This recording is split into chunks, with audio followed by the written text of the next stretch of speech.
Hey everyone, I'm glad you're here. This one's going to be a long ride, so get comfortable, grab a drink, maybe even a blanket, because we're diving into some of the wildest stories people have shared online. Whether you're here to fall asleep, to study, or just to have something running in the background, I've got you covered. I had a roommate once who thought she could actually evict me from my own apartment. I'd been living there for years, and she moved in only recently to help with rent.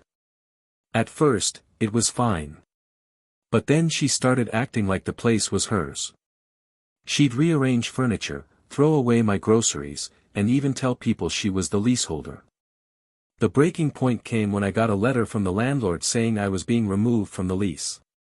Turns out, she had gone behind my back and tried to convince the landlord to replace me with her boyfriend. I confronted her, and she said, "Well, you're never home anyway, so it makes more sense for me to be the main tenant." I showed the landlord my original lease, proving I was the primary tenant. She was furious. She packed up and left, but not before posting on Facebook that I was kicking her out unfairly. The audacity of moving into someone's apartment and then trying to evict them is just wild. That's not just entitlement, that's delusion. I also read about a woman whose sister tried to steal her inheritance by pretending to be her. Their grandmother had passed away and left a small inheritance. Nothing life-changing, but enough to help with bills. The younger sister had always been jealous. When the lawyer called to finalize paperwork, he said, "Funny thing, you already came in last week to sign." She was shocked. Turns out, her sister had shown up with her ID, which she stole from her purse, and tried to impersonate her. The lawyer caught on because she didn't know her middle name.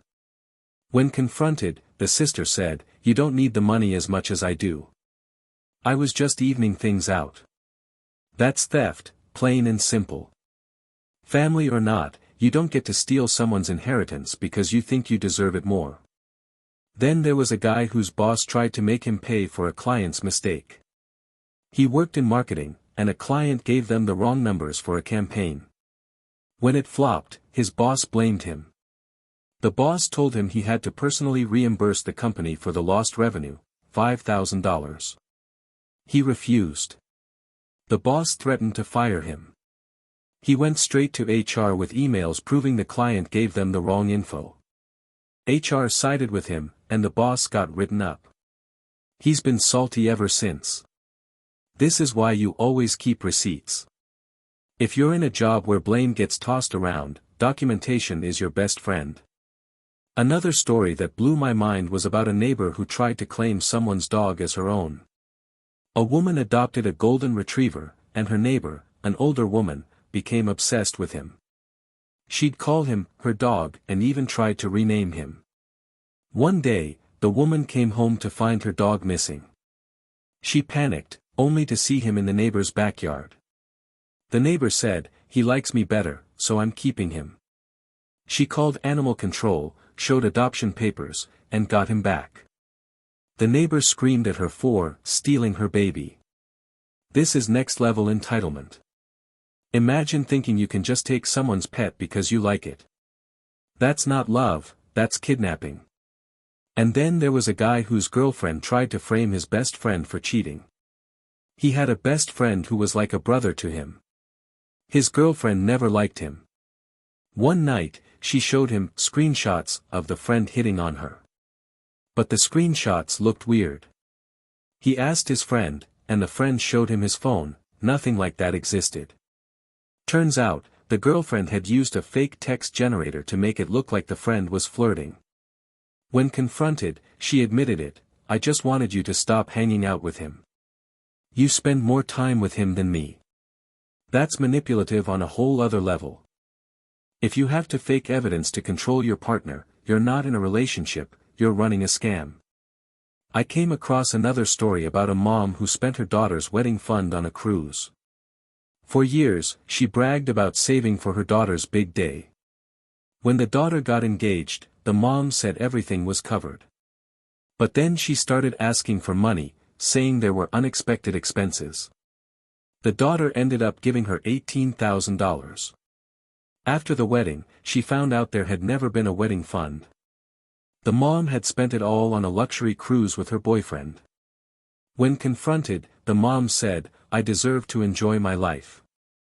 You make more money than me, you can afford it." That's manipulation at its finest.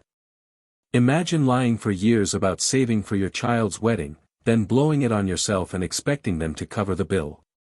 The audacity is insane. There was also a guy whose girlfriend was stealing his food while helping him catch the thief. He started noticing his food going missing. He thought it was his roommate. His girlfriend was outraged on his behalf and even suggested setting up a camera. They did. When he checked the footage, it was her. She was systematically taking his meal prep containers, his expensive yogurts, his protein bars, even condiments. She'd been stealing from him for months while pretending to help him catch the culprit. This is why trust issues exist. Imagine setting up a camera to catch your roommate, only to find out your girlfriend was the one stealing from you the whole time. That's manipulation on another level. Another one that stuck with me was about a dad who tried to force his son to work in his business for free. The dad owned a small construction company and expected his son to work weekends without pay. The son refused, saying he had his own job and bills to pay. The dad accused him of being ungrateful and said, "Family helps family." The son said, "Family doesn't mean free labor." The dad cut him off financially, but the son stood his ground. Parents sometimes confuse helping family with free labor. If you're running a business, pay your workers, even if they're your kids. I also read about a neighbor who tried to claim someone's parking spot because she needed it more. A woman had a reserved spot she paid for. Her neighbor started parking there, saying she had kids and needed the convenience. The woman installed a camera and had the car towed. The neighbor screamed that she was heartless. This is peak entitlement. Just because you need something doesn't mean you can take it from someone else. There was a story about a friend who went missing for a week and then blamed her friend for not covering for her.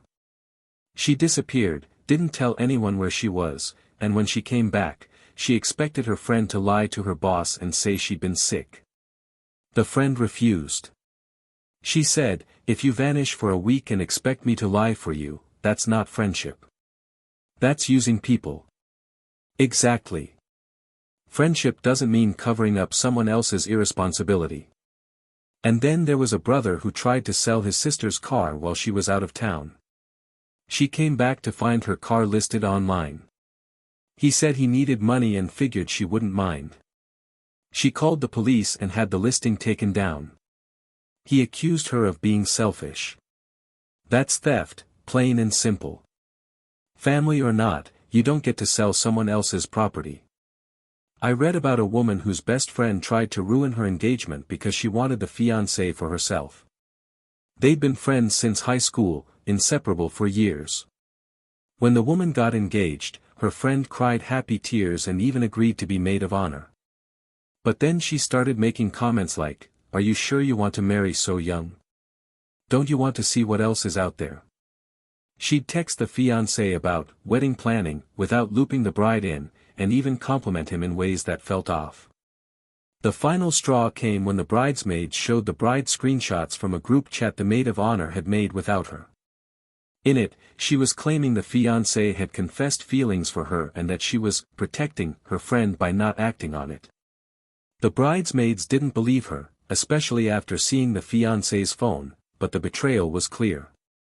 The bride kicked her out of the wedding party and cut her off completely.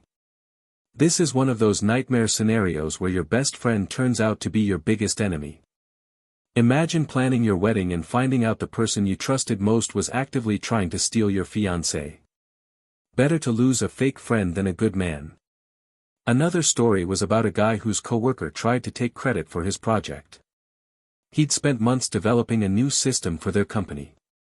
When it was time to present, his coworker swooped in, presented the work as his own, and even downplayed the original guy's contributions. But the original guy had kept detailed notes, emails, and drafts. When management asked questions, the coworker couldn't answer. The truth came out, and the coworker was fired. This is why you document everything. Some people will happily take credit for your work if you let them. There was also a story about a woman whose sister tried to dump her student loan debt onto her. The sister had racked up $40,000 in loans and was desperate. She started asking weird questions about her siblings' finances, even asked for a copy of her social security card for reference. Then the woman started getting calls from banks about loan applications she never made. Turns out, her sister had been trying to transfer her debt into her name. That's not just betrayal, that's a crime. And pressing charges was absolutely the right move. I came across a story about a landlord who tried to scam his tenants by charging them for repairs that never happened. He claimed the plumbing had been replaced and added hundreds to their rent. But one of the tenants was a plumber. He checked and found nothing had been touched. They confronted the landlord, who doubled down. The tenants took him to court and won. This is why knowledge is power. Some landlords count on tenants not knowing their rights. Another one that stuck with me was about a woman whose friend borrowed her clothes constantly and never returned them. At first, it was small things, a sweater, a pair of shoes. But then it escalated to expensive dresses and even jewelry. When confronted, the friend said, "Well, you weren't wearing them anyway."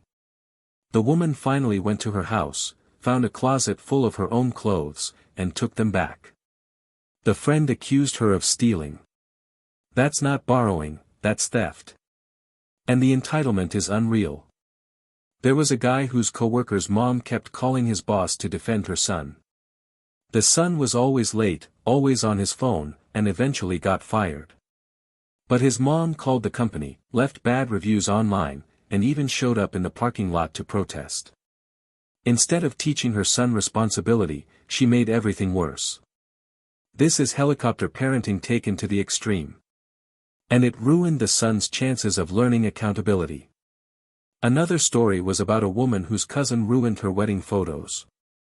During the first dance, the cousin's kid ran onto the dance floor and started doing TikTok dances. The photographer missed the shot, and the moment was ruined. When confronted, the cousin said, "Kids will be kids. You're being uptight." A child literally interrupting your first dance is not kids being kids. It's parents refusing to parent. I also read about a guy whose girlfriend tried to guilt him into giving her daughter a $3,000 camera. He was into photography and had expensive equipment. He'd been teaching her daughter with a beginner camera. But the girlfriend demanded he give her one of his professional ones. When he refused, she accused him of not caring about her child. He still bought the girl a $400 beginner setup, but the girlfriend was cold to him the entire party. That's emotional manipulation. Supporting a child's interest doesn't mean handing over thousands of dollars in equipment. There was a story about a woman whose roommate's girlfriend basically moved in without permission. She didn't pay rent, didn't contribute, and even started rearranging the kitchen. The breaking point came when she went into the narrator's room while she was asleep and cleaned it. She'd gone through her personal belongings and reorganized everything. When confronted, she cried and said she was just trying to help. The roommate defended her. Eventually, the narrator and the other roommates gave him an ultimatum: either she pays rent and respects boundaries, or they both leave. He chose to leave with her. Sometimes you have to cut people loose when they refuse to respect basic boundaries. Another one was about a guy whose coworker kept taking credit for his ideas until karma finally caught up. He stole a campaign concept from a new hire and presented it as his own.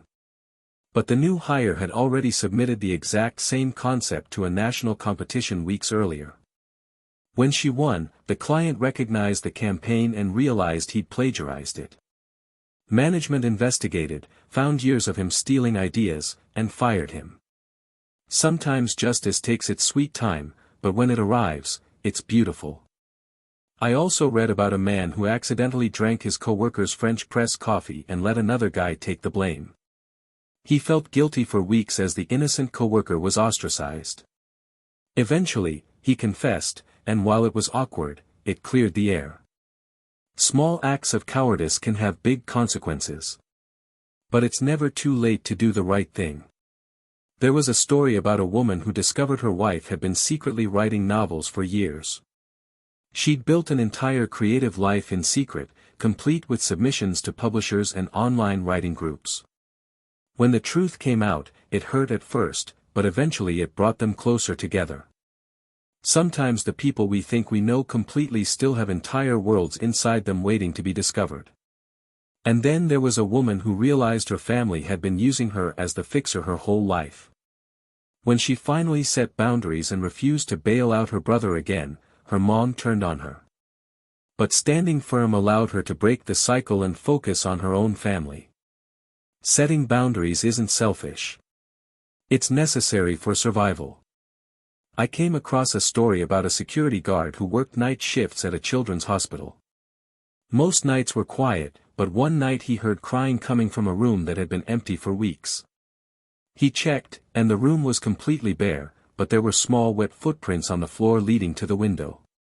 The next night, the crying happened again, always at the same time. He even recorded it on his phone. Eventually, he started seeing glimpses of a little girl in a hospital gown. When he went home, he found muddy footprints in his apartment. He later discovered a child had died in that room at the exact time the crying always started. Whether you believe in ghosts or not, the detail about the time of death matching the crying is chilling. Sometimes the scariest things aren't what you see, but what you hear when you know no one should be there. Another story was about a man driving late at night on an empty highway. His car broke down, and while he was waiting, he heard 3 slow knocks on his window. He looked, but no one was there. Then he heard footsteps circling his car, followed by more knocks. Finally, a tall figure in an old-fashioned suit appeared, face hidden in shadow. The figure said, "You need help. I can fix your car. Just let me help you." The man refused. The figure vanished, and suddenly his car started working again. Later, he learned that people who accepted the figure's help were never seen again. That one gave me goosebumps. The idea of something supernatural offering help with strings attached is terrifying. Sometimes the most dangerous thing you can do is say yes. There was a story about a man who moved into a basement apartment.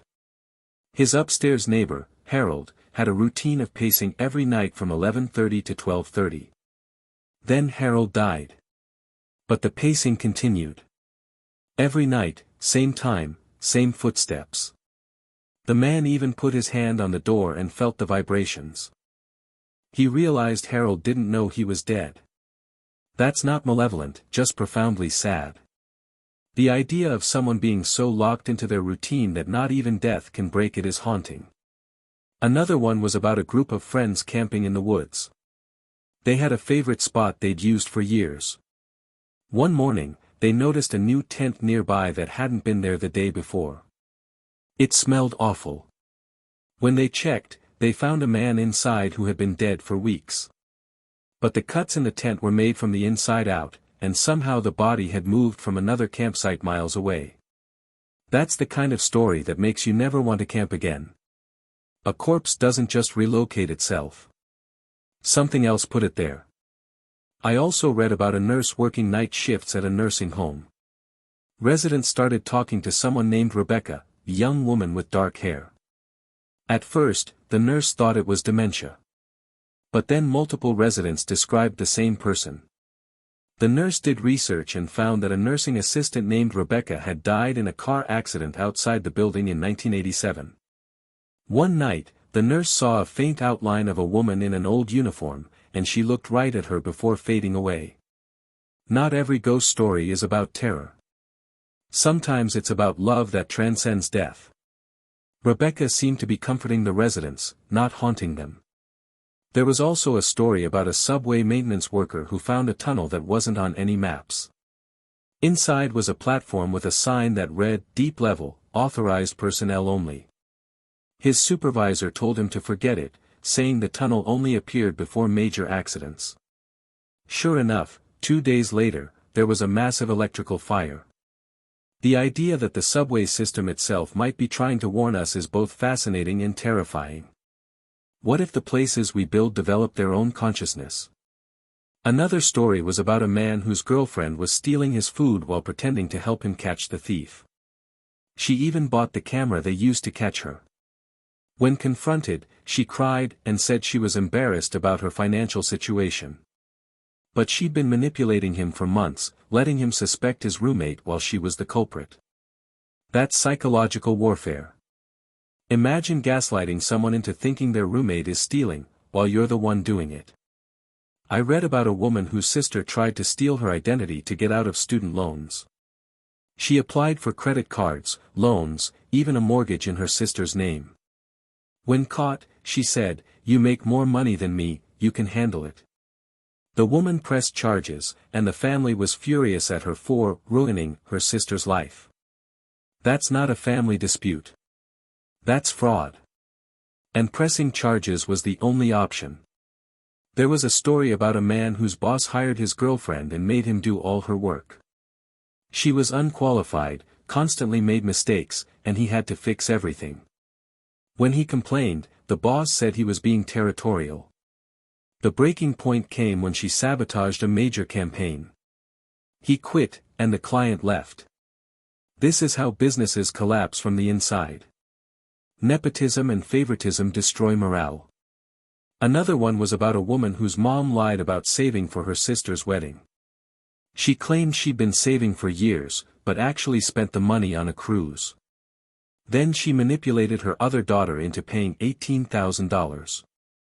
When confronted, she said, "Consider it a gift." That's next-level manipulation. Imagine suing your own mother just to get your money back.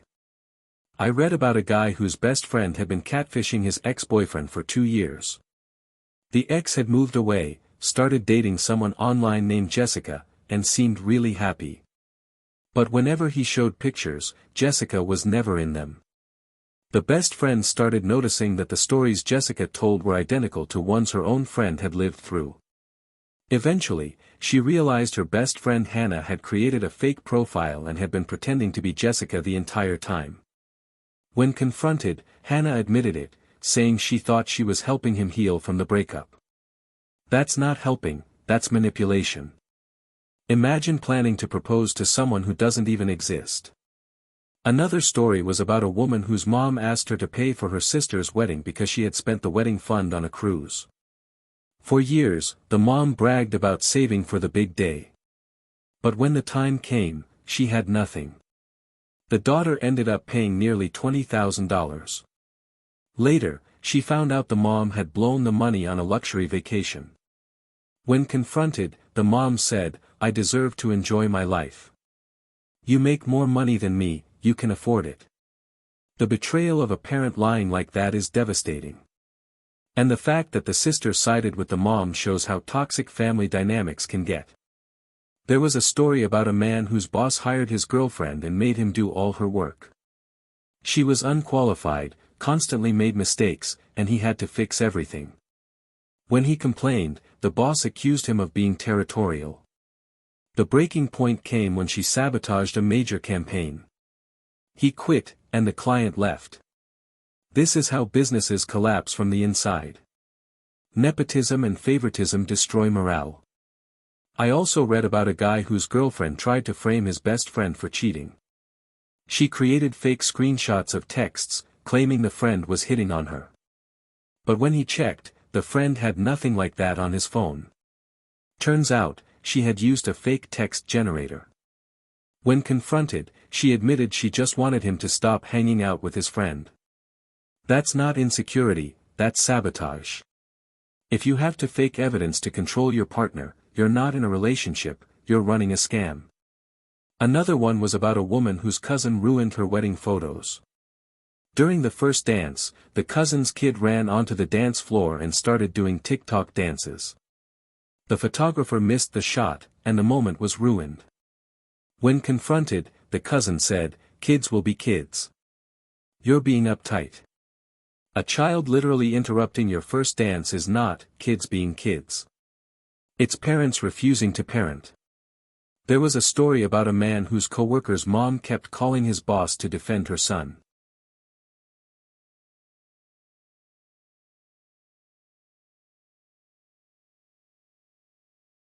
The son was always late, always on his phone, and eventually got fired.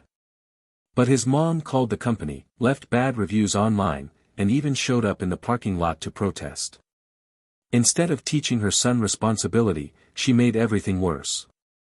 This is helicopter parenting taken to the extreme. And it ruined the son's chances of learning accountability. Another story was about a woman whose sister tried to dump her student loan debt onto her. She applied for credit cards, loans, even a mortgage in her sister's name. When caught, she said, "You make more money than me, you can handle it." The woman pressed charges, and the family was furious at her for ruining her sister's life. That's not a family dispute. That's fraud. And pressing charges was the only option.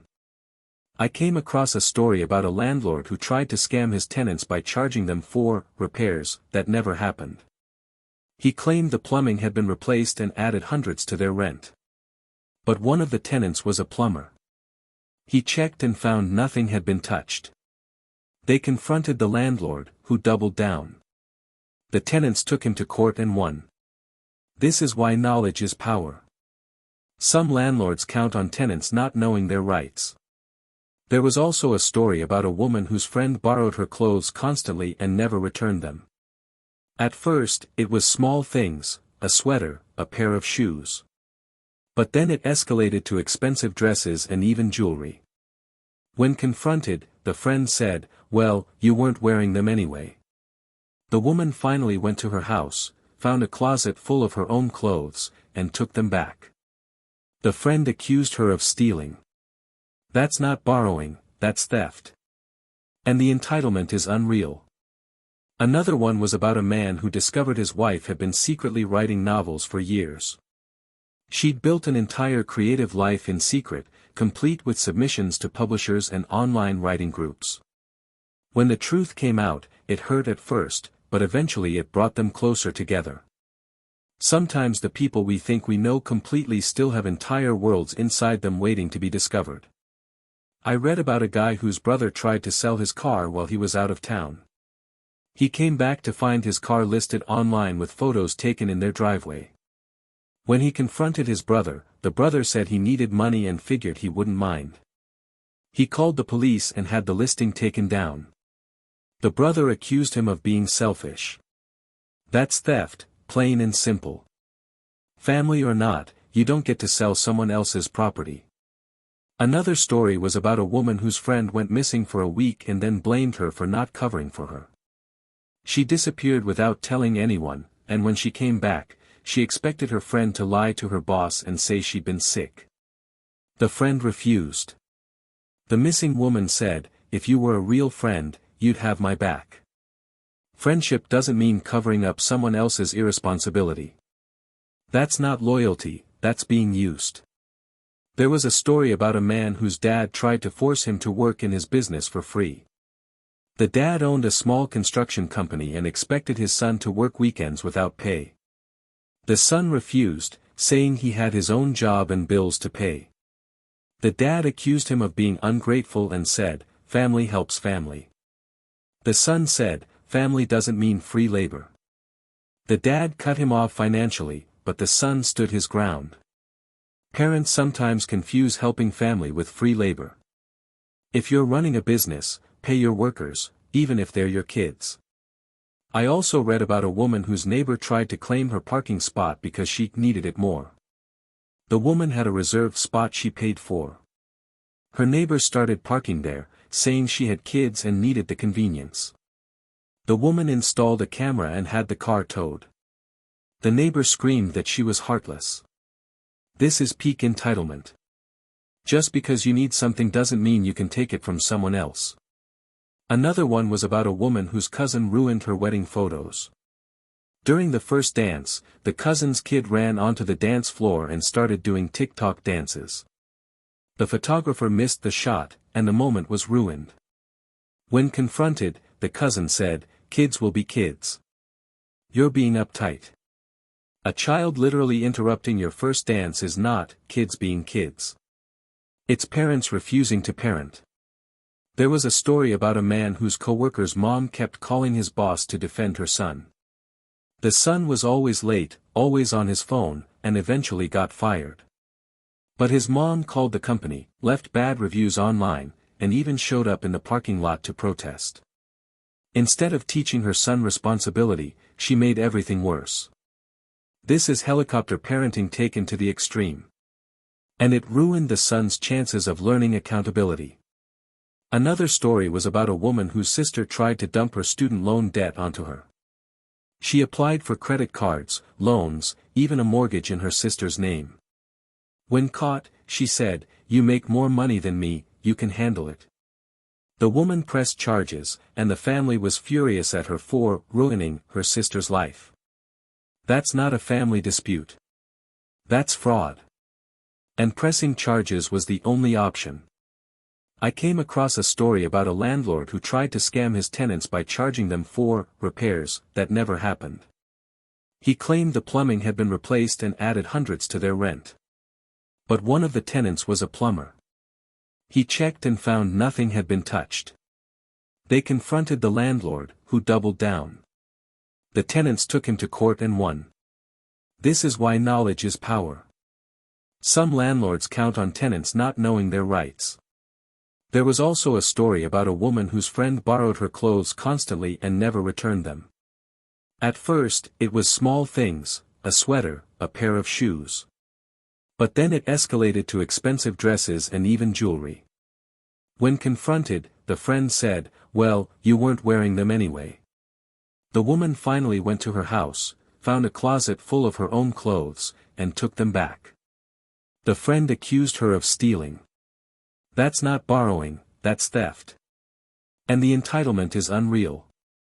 Another one was about a man who discovered his wife had been secretly writing novels for years. She'd built an entire creative life in secret, complete with submissions to publishers and online writing groups. When the truth came out, it hurt at first, but eventually it brought them closer together. Sometimes the people we think we know completely still have entire worlds inside them waiting to be discovered. I read about a woman whose best friend constantly undermined her successes. Whenever she got a promotion, her friend would roll her eyes and say things like, "Don't let it go to your head." When she got a new apartment, the friend said, "You'll probably struggle to keep up with rent."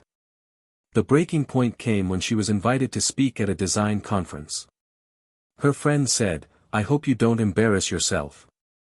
Public speaking isn't really your thing." That was the moment she realized her friend had never been happy for her, only comfortable when she was struggling. She ended the friendship, and her life became much lighter. Sometimes the hardest thing is realizing a friendship was one-sided all along. Another story was about a man who discovered his girlfriend had been living a double life. She claimed to be working late nights, but he found receipts for hotels and dinners. When confronted, she admitted she had another boyfriend in a different city. She said she loved them both and didn't want to choose. He walked away, devastated but relieved to know the truth. If someone can lie to your face for months, they're not worth your time. There was a story about a woman whose coworker tried to sabotage her by spreading rumors. The coworker told everyone she was sleeping with the boss to get promotions. But the woman had been documenting her work, showing she consistently outperformed everyone else. When HR investigated, the coworker was exposed and fired. This is why you let your work speak for itself. Lies can only go so far before the truth comes out. I also read about a man whose neighbor kept stealing his packages. He set up a camera and caught her red-handed. When confronted, she said, "I thought they were mine." But the labels clearly had his name. He pressed charges, and she was arrested. Stealing packages is low, but lying about it when caught is even lower. Another one was about a woman whose mom constantly prioritized her brother's needs over hers. When she announced her pregnancy after years of struggling, her mom brushed it off and immediately started talking about her brother's latest arrest. That was the moment she realized her mom's love was conditional on her being the fixer.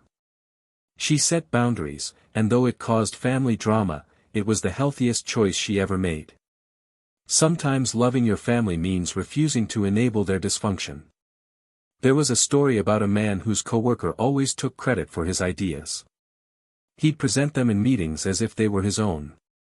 But one day, the coworker stole an idea that had already been submitted to a national competition. When the idea won, the truth came out, and the coworker was fired.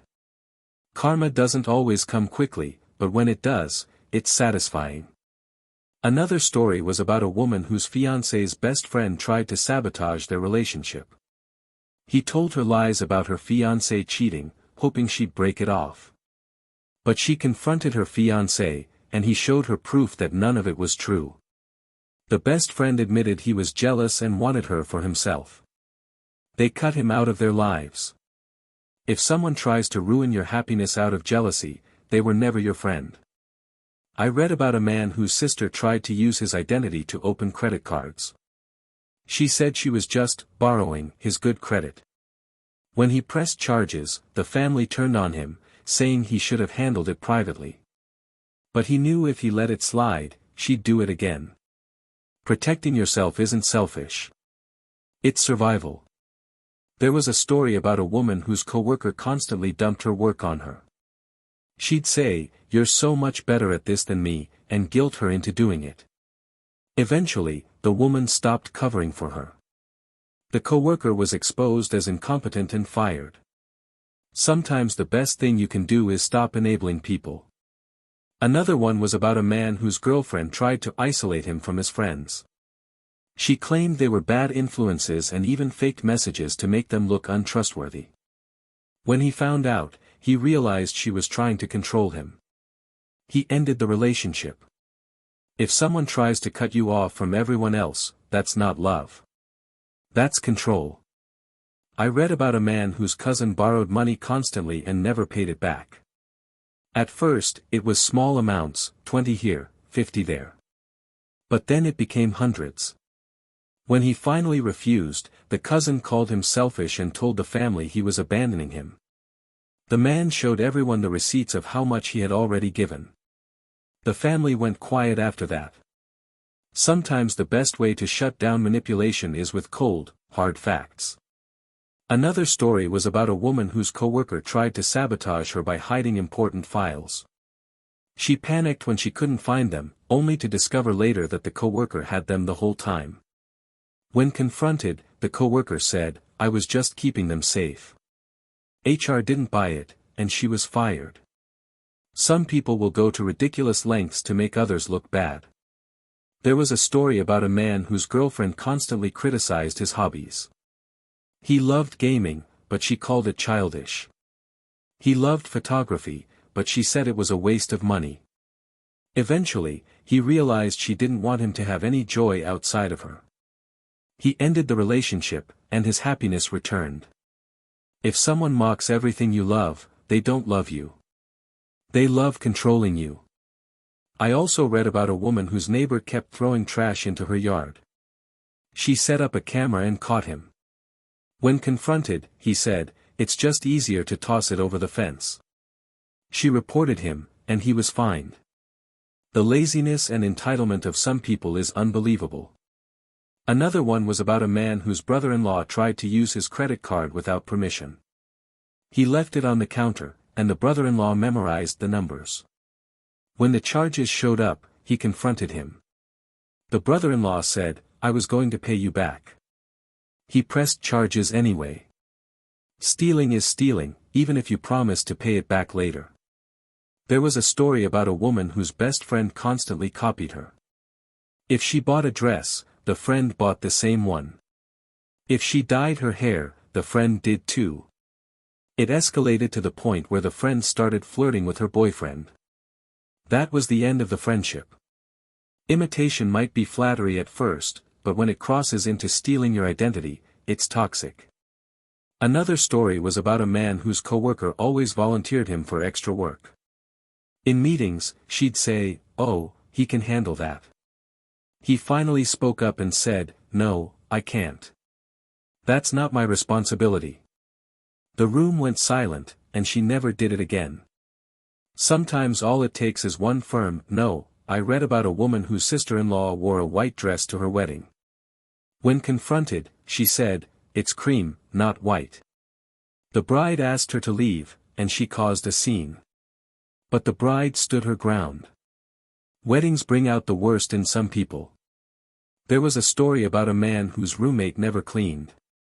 Dishes piled up, trash overflowed, and the smell was unbearable. When he confronted him, the roommate said, "I don't notice it, so it's not a problem." He moved out and found a better place. If someone refuses to respect basic hygiene, you don't have to live with them. Another one was about a woman whose coworker spread rumors that she was sleeping with the boss. She confronted her in front of everyone and said, "If you have proof, show it. Otherwise, stop lying." The coworker went red and never brought it up again. Sometimes the best way to kill a rumor is to drag it into the light. I also read about a man whose girlfriend tried to control his diet. She threw away his snacks, replaced his food with things she liked, and even lectured him for eating pizza. He realized she wasn't concerned about his health, she just wanted control. He broke up with her. Love doesn't mean controlling what someone eats. There was a story about a woman whose mom constantly compared her to her sister. No matter what she did, it wasn't enough. When she finally confronted her mom, she said, "I'm done competing for your approval." She walked away and felt free for the first time.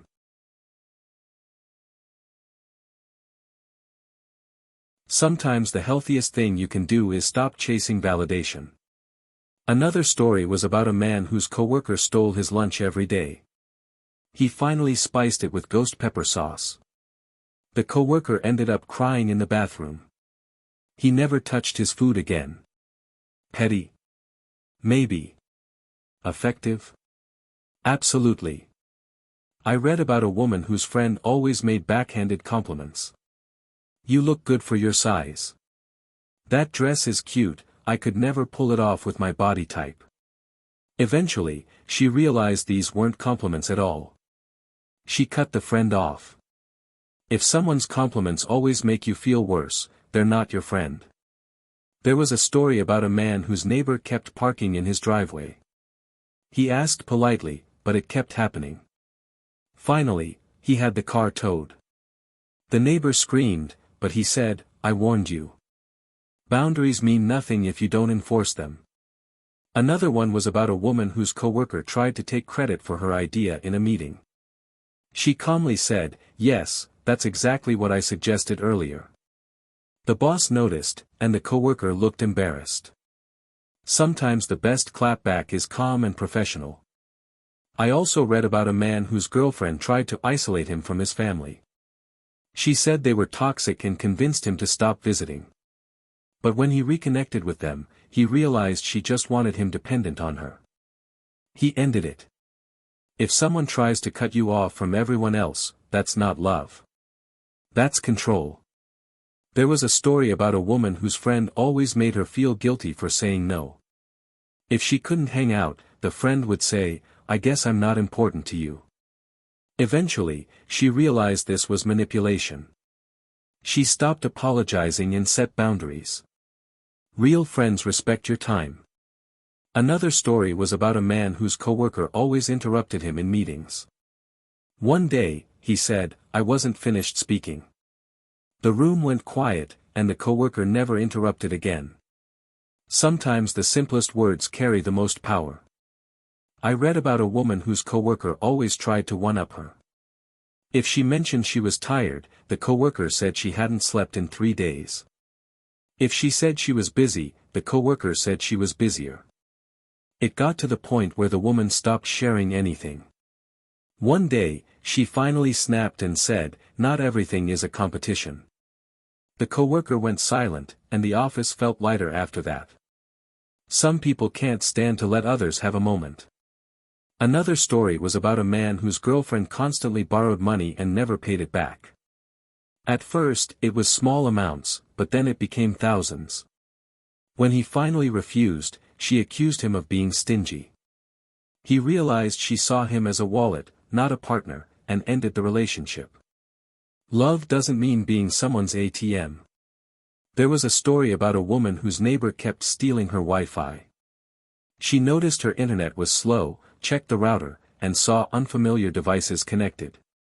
She changed the password, and the neighbor came over furious, demanding the new one. She laughed and shut the door. The entitlement of thinking you're owed free internet is wild. I also read about a man whose coworker always dumped last-minute tasks on him. He finally started saying, "No, that's not my responsibility." The coworker tried to complain to the boss, but the boss sided with him. Boundaries at work are just as important as in personal life. Another one was about a woman whose sister-in-law tried to upstage her at her own baby shower. She announced her own pregnancy in the middle of the event. The family was shocked, but the woman smiled and said, "Congratulations. Now let's get back to celebrating today." She refused to let her thunder be stolen. Sometimes the best clapback is grace. There was a story about a man whose roommate never paid bills on time. He always had excuses. Finally, the man paid the bills himself and told the roommate he had to move out. The roommate called him heartless, but he didn't care. If someone can't handle basic responsibilities, you don't have to carry them. Another story was about a woman whose coworker always interrupted her. One day, she said, "I wasn't finished speaking." The room went quiet, and the coworker never interrupted again. Simple, direct, effective. I read about a man whose girlfriend tried to control his friendships. She said his friends were bad influences and made him cut them off. Eventually, he realized she just wanted him isolated. He broke up with her and reconnected with his friends. If someone tries to cut you off from everyone else, that's not love. That's control. There was a story about a woman whose mom constantly compared her to her sister. No matter what she did, it wasn't enough. When she finally confronted her mom, she said, "I'm done competing for your approval." She walked away and felt free for the first time. Sometimes the healthiest thing you can do is stop chasing validation. Another one was about a man whose coworker stole his lunch every day.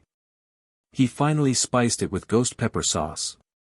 The coworker ended up crying in the bathroom. He never touched his food again. Petty? Maybe. Effective? Absolutely. I also read about a woman whose friend always made backhanded compliments. "You look good for your size." "That dress is cute, I could never pull it off with my body type." Eventually, she realized these weren't compliments at all. She cut the friend off. If someone's compliments always make you feel worse, they're not your friend. There was a story about a man whose neighbor kept parking in his driveway. He asked politely, but it kept happening. Finally, he had the car towed. The neighbor screamed, but he said, "I warned you." Boundaries mean nothing if you don't enforce them. Another story was about a woman whose coworker tried to take credit for her idea in a meeting. She calmly said, "Yes, that's exactly what I suggested earlier." The boss noticed, and the coworker looked embarrassed. Sometimes the best clapback is calm and professional. I read about a man whose girlfriend tried to control his diet. She threw away his snacks, replaced his food with things she liked, and even lectured him for eating pizza. He realized she wasn't concerned about his health, she just wanted control. He broke up with her. Love doesn't mean controlling what someone eats. There was a story about a woman whose friend always made her feel guilty for saying no. If she couldn't hang out, the friend would say, "I guess I'm not important to you." Eventually, she realized this was manipulation. She stopped apologizing and set boundaries. Real friends respect your time. Another one was about a man whose coworker always interrupted him in meetings. One day, he said, "I wasn't finished speaking." The room went quiet, and the coworker never interrupted again. Sometimes the simplest words carry the most power. I also read about a woman whose sister-in-law wore a white dress to her wedding. When confronted, she said, "It's cream, not white." The bride asked her to leave, and she caused a scene. But the bride stood her ground. Weddings bring out the worst in some people. There was a story about a man whose roommate never cleaned. Dishes piled up, trash overflowed, and the smell was unbearable. When he confronted him, the roommate said, I don't notice it, so it's not a problem. He moved out and found a better place. If someone refuses to respect basic hygiene, you don't have to live with them. Another story was about a woman whose coworker spread rumors that she was sleeping with the boss. She confronted her in front of everyone and said, if you have proof, show it. Otherwise, stop lying. The coworker went red and never brought it up again. Sometimes the best way to kill a rumor is to drag it into the light. I read about a man whose girlfriend constantly criticized his hobbies. He loved gaming, but she called it childish. He loved photography, but she said it was a waste of money. Eventually, he realized she didn't want him to have any joy outside of her. He ended the relationship, and his happiness returned.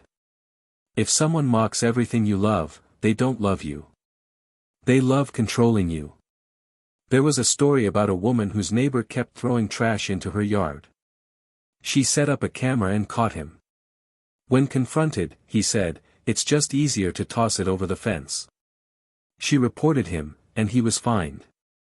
The laziness and entitlement of some people is unbelievable. Another one was about a man whose brother-in-law tried to use his credit card without permission. He left it on the counter, and the brother-in-law memorized the numbers. When the charges showed up, he confronted him. The brother-in-law said, I was going to pay you back. He pressed charges anyway. Stealing is stealing, even if you promise to pay it back later. There was a story about a woman whose best friend constantly copied her. If she bought a dress, the friend bought the same one. If she dyed her hair, the friend did too. It escalated to the point where the friend started flirting with her boyfriend. That was the end of the friendship. Imitation might be flattery at first, but when it crosses into stealing your identity, it's toxic. Another story was about a man whose coworker always volunteered him for extra work. In meetings, she'd say, oh, he can handle that. He finally spoke up and said, no, I can't.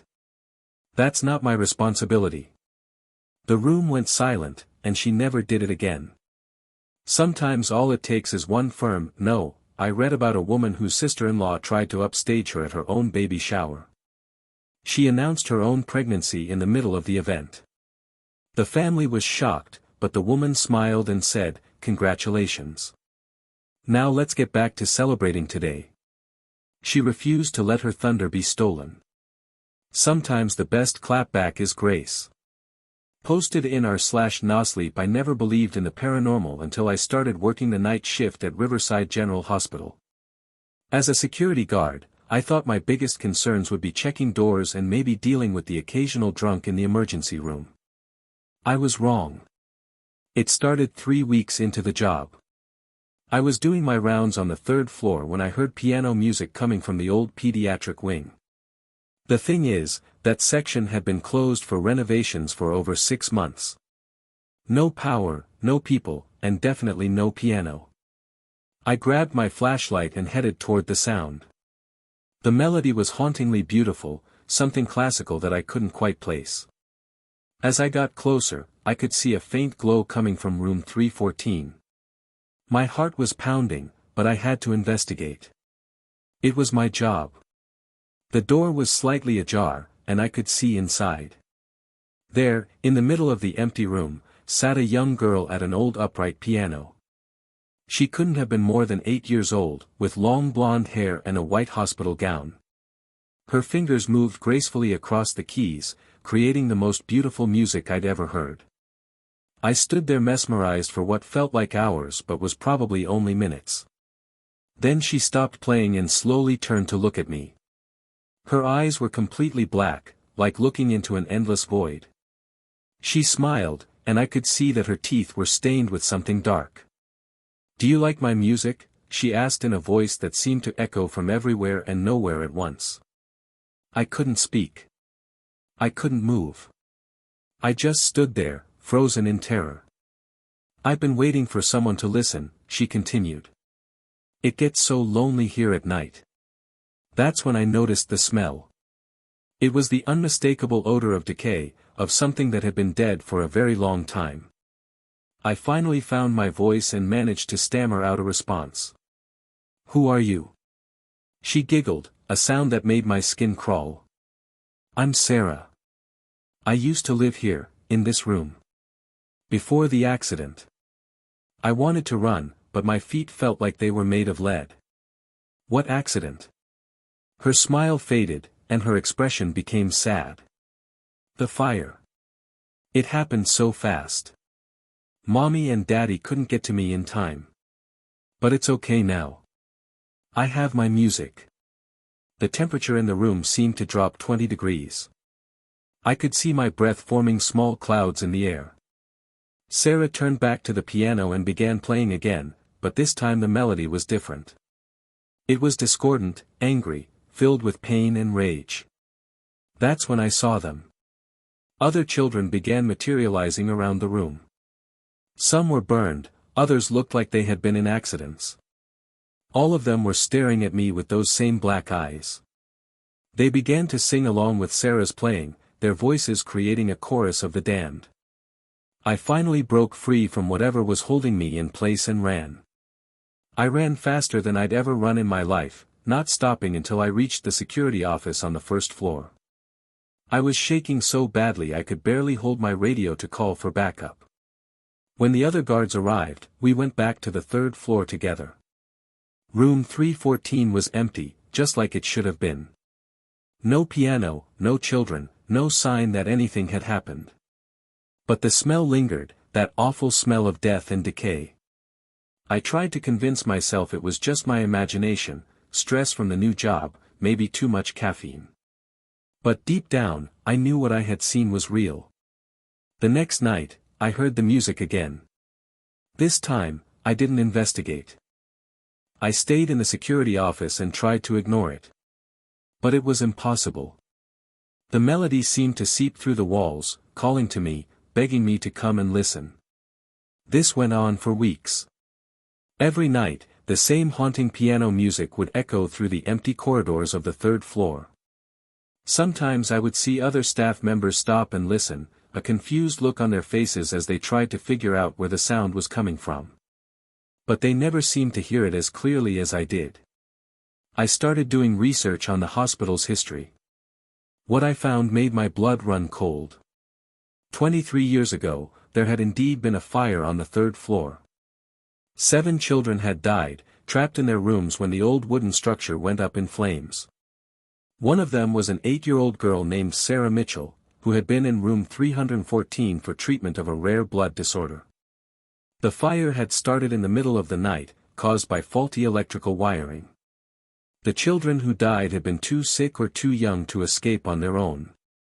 The hospital had been rebuilt with modern safety features, but the third floor had always been considered unlucky. Staff members reported strange occurrences over the years, but nothing as dramatic as what I was experiencing. I tried to transfer to day shift, but my supervisor said there were no openings. I considered quitting, but I needed the job. The pay was good, and jobs were scarce in our small town. So I endured, night after night, listening to Sarah's ghostly concerts. Then things started to escalate. It wasn't just the music anymore. I began seeing the children during my rounds, always just at the edge of my vision. They would disappear when I turned to look directly at them, but I knew they were there. Watching. Waiting. One night, I found a message written in the dust on a window in the old pediatric wing. It said, "Play with us." The handwriting was childish, uneven, like it had been written by someone who was just learning to write. I tried to ignore it, but the next night there was another message, this time on the mirror in the men's restroom on the third floor. "We're lonely." And another the night after that, scrawled on the wall of the stairwell, "Don't leave us alone." The messages became more frequent and more desperate. "Please stay. We miss the music. Come back to room 314. They appeared everywhere I went, as if the children were following me, trying to communicate. I started bringing a camera to work, hoping to capture evidence of what was happening. But every photo I took came out blurry or completely black. The audio recordings were just static. It was as if the children existed in a space that technology couldn't reach. The breaking point came on a Thursday night in October. I was doing my usual rounds when I heard something different. Instead of piano music, I heard crying. Soft, heartbroken sobbing that seemed to come from every direction at once. I followed the sound to room 314, and what I saw there will haunt me for the rest of my life. All 7 children were there, sitting in a circle on the floor. Sarah was in the center, no longer at her piano. They were all crying, their tears leaving dark stains on their hospital gowns. "Why won't you play with us?" Sarah asked when she saw me. "We've been waiting so long for a friend." I realized then that they weren't trying to scare me. They were just children, trapped between worlds, desperate for human connection. They had been alone for over 2 decades, with only each other for company. "I'm sorry," I said, surprising myself by speaking. "I didn't understand." Sarah's face lit up with hope. "Will you stay with us? Will you be our friend?" I wanted to say yes. Looking at their innocent faces, seeing their loneliness and pain, I wanted nothing more than to comfort them. But I knew that if I stayed, if I gave in to their pleas, I might never leave. I might become like them, trapped in that space between life and death. "I can't stay," I said, my voice breaking. "But I won't forget you. I promise." The children's expressions turned sad, but not angry. They seemed to understand. Sarah nodded slowly and stood up. "Will you listen to my music one more time?" she asked. I nodded, and she walked over to where the piano had been. As she sat down, the instrument materialized around her, old and worn but still beautiful. She began to play, and this time the melody was different. It was peaceful, accepting, almost like a lullaby. The other children began to fade away one by one, their forms becoming translucent before disappearing entirely. Sarah continued playing until she was the only one left. Then she looked at me one final time and smiled. "Thank you for listening," she said. "Thank you for seeing us." And then she was gone. I never heard the piano music again after that night. The 3rd floor became quiet, peaceful even. Other staff members commented on how the atmosphere seemed lighter, less oppressive. The strange occurrences that had plagued the hospital for years simply stopped. I stayed at Riverside General for another 6 months before taking a job at a different hospital across town. But before I left, I did one last thing. I researched the families of the 7 children who had died in the fire and found that most of them were buried in Greenwood Cemetery, just a few miles from the hospital. I visited their graves and left flowers on each one. At Sarah's headstone, I also left a small music box that played the same melody I had heard her perform so many times. It seemed like the right thing to do. As I was leaving the cemetery, I could have sworn I heard children laughing in the distance. But this time, the sound didn't fill me with dread. It sounded happy, free, like children playing in a sunny meadow. I like to think that Sarah and her friends finally found peace, that they were able to move on to whatever comes next. Sometimes, late at night when I'm working my rounds at the new hospital, I think I can hear faint piano music in the distance. But it's not sad or haunting anymore. It's beautiful, like a gentle reminder that love and compassion can reach across any divide, even death itself. The human mind has a remarkable ability to rationalize the impossible. In the weeks that followed my final encounter with Sarah and the other children, I tried to convince myself that it had all been stress-induced hallucinations. Night shift work can play tricks on your mind, I told myself. The isolation, the darkness, the constant vigilance required for security work, it all adds up.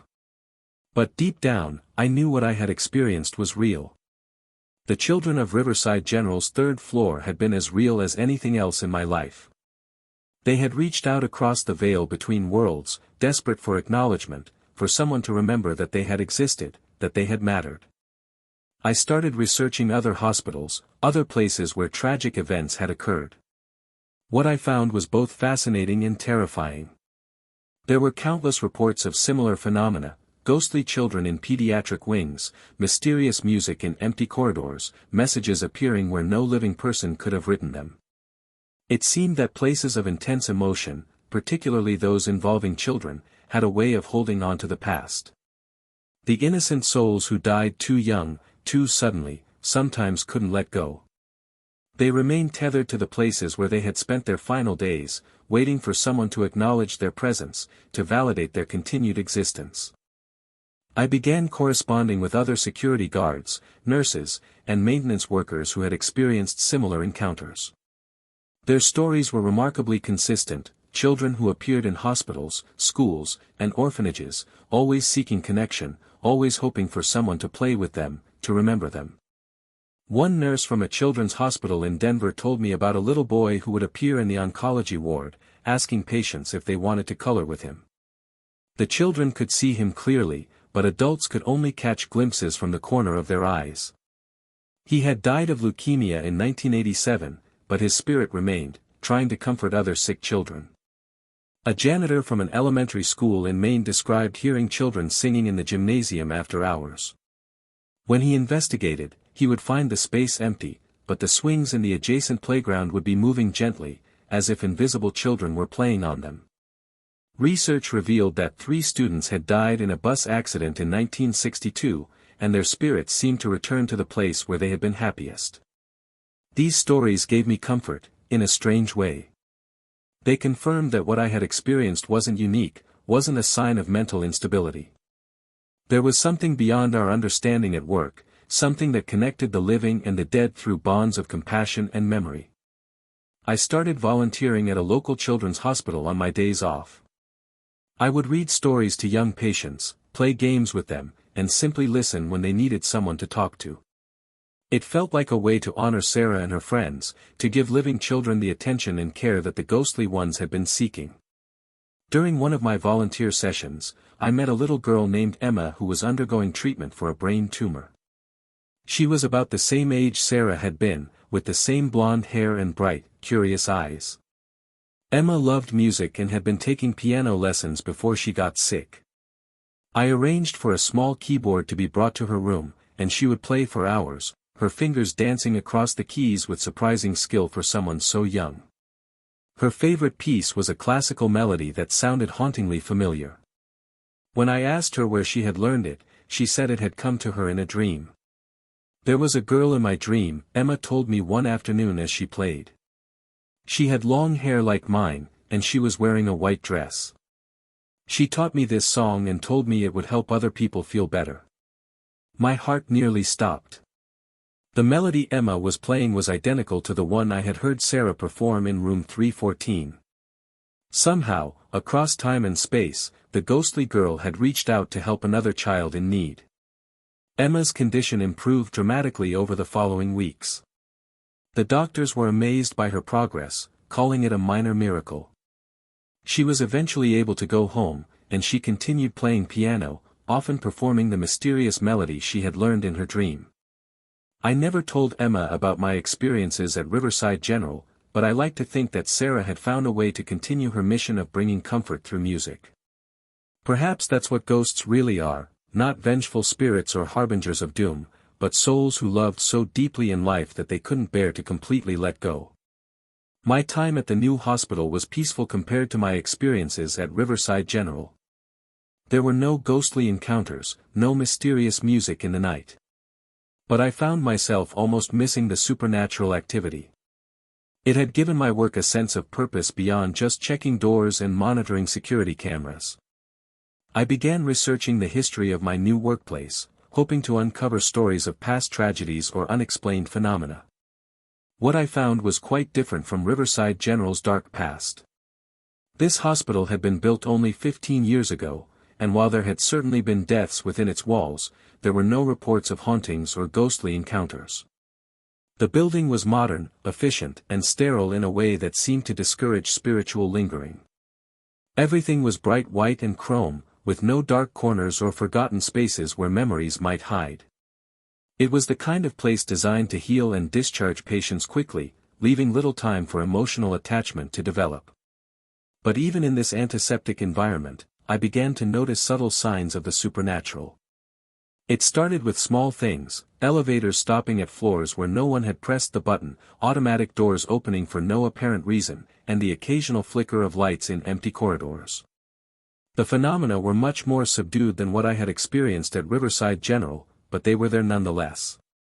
It seemed that no place where people lived, died, and experienced intense emotions could be completely free of spiritual activity. I started keeping a journal of these minor incidents, documenting times, locations, and circumstances. A pattern began to emerge. Most of the activity occurred near the intensive care unit and the emergency room, places where life and death decisions were made daily, where families gathered to say goodbye to loved ones. One night, while doing my rounds near the ICU, I encountered something that reminded me strongly of my experiences with Sarah and her friends. I was walking past the family waiting area when I heard soft whispering coming from inside. The room should have been empty at that hour, but I could clearly hear voices, multiple voices, speaking in hushed, urgent tones. I peered through the glass door and saw them. Not children this time, but adults of various ages, all wearing hospital gowns and all with that same translucent quality I had come to associate with spirits. They were gathered in a circle, holding hands, and seemed to be praying or meditating together.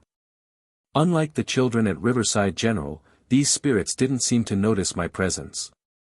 They were focused entirely on their ritual, their faces serene and peaceful. I watched for several minutes, feeling a sense of calm wash over me. These weren't lost souls seeking attention or comfort. They were spirits who had found peace and were perhaps helping others to do the same. As I continued my rounds that night, I began to see more of them. They appeared in patient rooms, standing beside beds where critically ill people lay sleeping. They were in the hallways, walking purposefully as if they had important business to attend to. They were everywhere, a hidden community of the departed who had chosen to remain and serve as guardians for the living. I realized that every hospital, every place where people faced their mortality, probably had such spirits. They were the souls of former patients, family members, and staff who had formed such strong connections to these places that they couldn't bear to leave completely. But unlike the children at Riverside General, who had been trapped by trauma and loneliness, these spirits had found a way to transform their attachment into service. This revelation changed my entire perspective on my work. I was no longer just a security guard protecting a building and its contents. I was part of a larger community that included both the living and the dead, all working together to provide healing and comfort to those in need. I began acknowledging the spirits I encountered, nodding respectfully when I saw them, whispering quiet greetings when I felt their presence. They never responded directly, but I sensed their appreciation for the recognition. It felt good to be part of something larger than myself, to know that my work had meaning beyond the mundane tasks of checking locks and monitoring cameras. The months passed peacefully, and I settled into a comfortable routine at the new hospital. The supernatural activity continued, but it was gentle, benevolent, and somehow reassuring. I felt protected during my night shifts, knowing that I wasn't alone in the dark corridors. Then, one night in late spring, everything changed. I was doing my usual rounds when I heard a sound that made my blood run cold: piano music, faint but unmistakable, coming from somewhere in the building. My heart began racing as memories of Sarah and room 314 came flooding back. I followed the sound through the corridors, my flashlight beam dancing nervously ahead of me.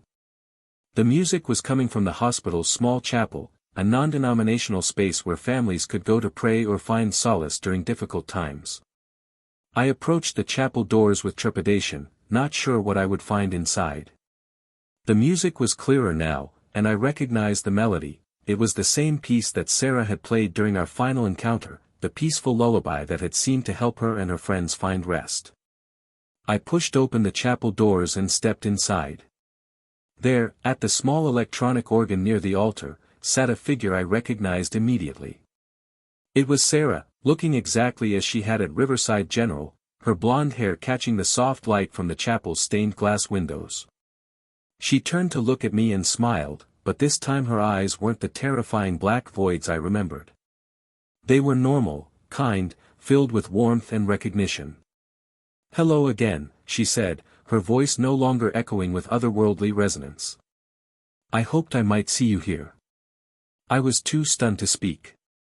How was this possible? I had thought she and her friends had found peace, had moved on to whatever comes after death. "You're wondering how I'm here," she said, reading my expression. "After you helped us find peace at the old hospital, we were given a choice. We could move on to the next world, or we could stay and help others who were lost like we were." She gestured around the chapel, and I began to see them, other child spirits, but these were different from the traumatized souls I had encountered before. These children looked healthy, happy, at peace with their existence. "We chose to stay," Sarah continued. "There are so many children in hospitals who are scared and alone. We help them, comfort them, show them that death isn't something to fear." I finally found my voice. "But why are you here? This hospital is new. There haven't been any tragedies like what happened at Riverside General." Sarah's smile grew wider. "That's exactly why we're here. We want to make sure that no children ever have to experience what we did, being trapped by fear and trauma, unable to find peace. We work with the spirits who are already here, the ones who chose to stay and help." She gestured toward the back of the chapel, and I saw them, the adult spirits I had been encountering during my rounds. They were standing quietly, watching our conversation with expressions of approval and support. "They've been waiting for someone like you," Sarah said. "Someone who can see us, who understands what we're trying to do. They need help reaching the children who are too scared to accept comfort from strangers." I began to understand. The adult spirits were trying to help, but their presence might be frightening to sick children. Sarah and her friends, being children themselves, could provide comfort in a way that adult spirits couldn't. "What do you need from me?" I asked. "Just what you gave us before," Sarah replied. "Acknowledgement. Recognition. Let the children know that we're here to help, not to harm.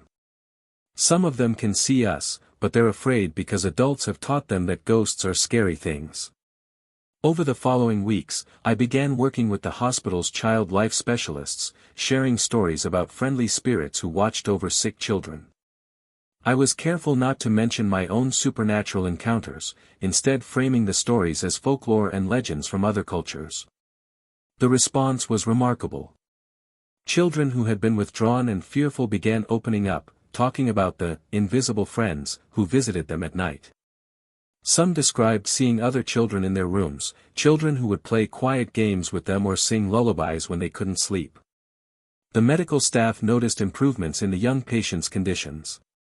Children who had been struggling with depression and anxiety began showing signs of hope and resilience. Recovery times improved, and the overall atmosphere in the pediatric ward became noticeably more positive.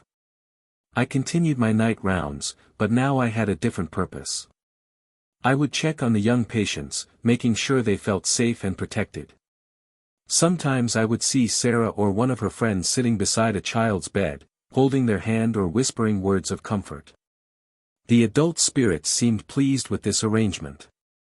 They continued their own work of providing comfort to adult patients and their families, while the children focused on helping their young counterparts. It was a perfect symbiosis, a community of the departed working together to ease the suffering of the living. One night, I encountered a situation that tested everything I had learned about the spirit world. A 7-year-old boy named Michael had been admitted to the ICU after a severe car accident. He was in a coma, and his parents were keeping a constant vigil beside his bed. I was doing my rounds when I saw Sarah standing outside Michael's room, looking troubled. She noticed me and approached, her expression serious. "He's lost," she said simply. "His spirit is wandering, trying to decide whether to stay or go. He's scared and confused." I looked through the window at Michael's still form, surrounded by machines and monitors. His parents sat on either side of the bed, holding his hands and whispering prayers. "Can you help him?" I asked. Sarah nodded. "We can try. But we need you to help us reach his parents. They need to know that it's okay to let him go if that's what he chooses. This was different from anything I had dealt with before. Sarah was asking me to intervene in a life-and-death situation, to somehow communicate with grieving parents about their child's spiritual journey. I don't know how to do that, I admitted. You'll find a way, Sarah said with confidence.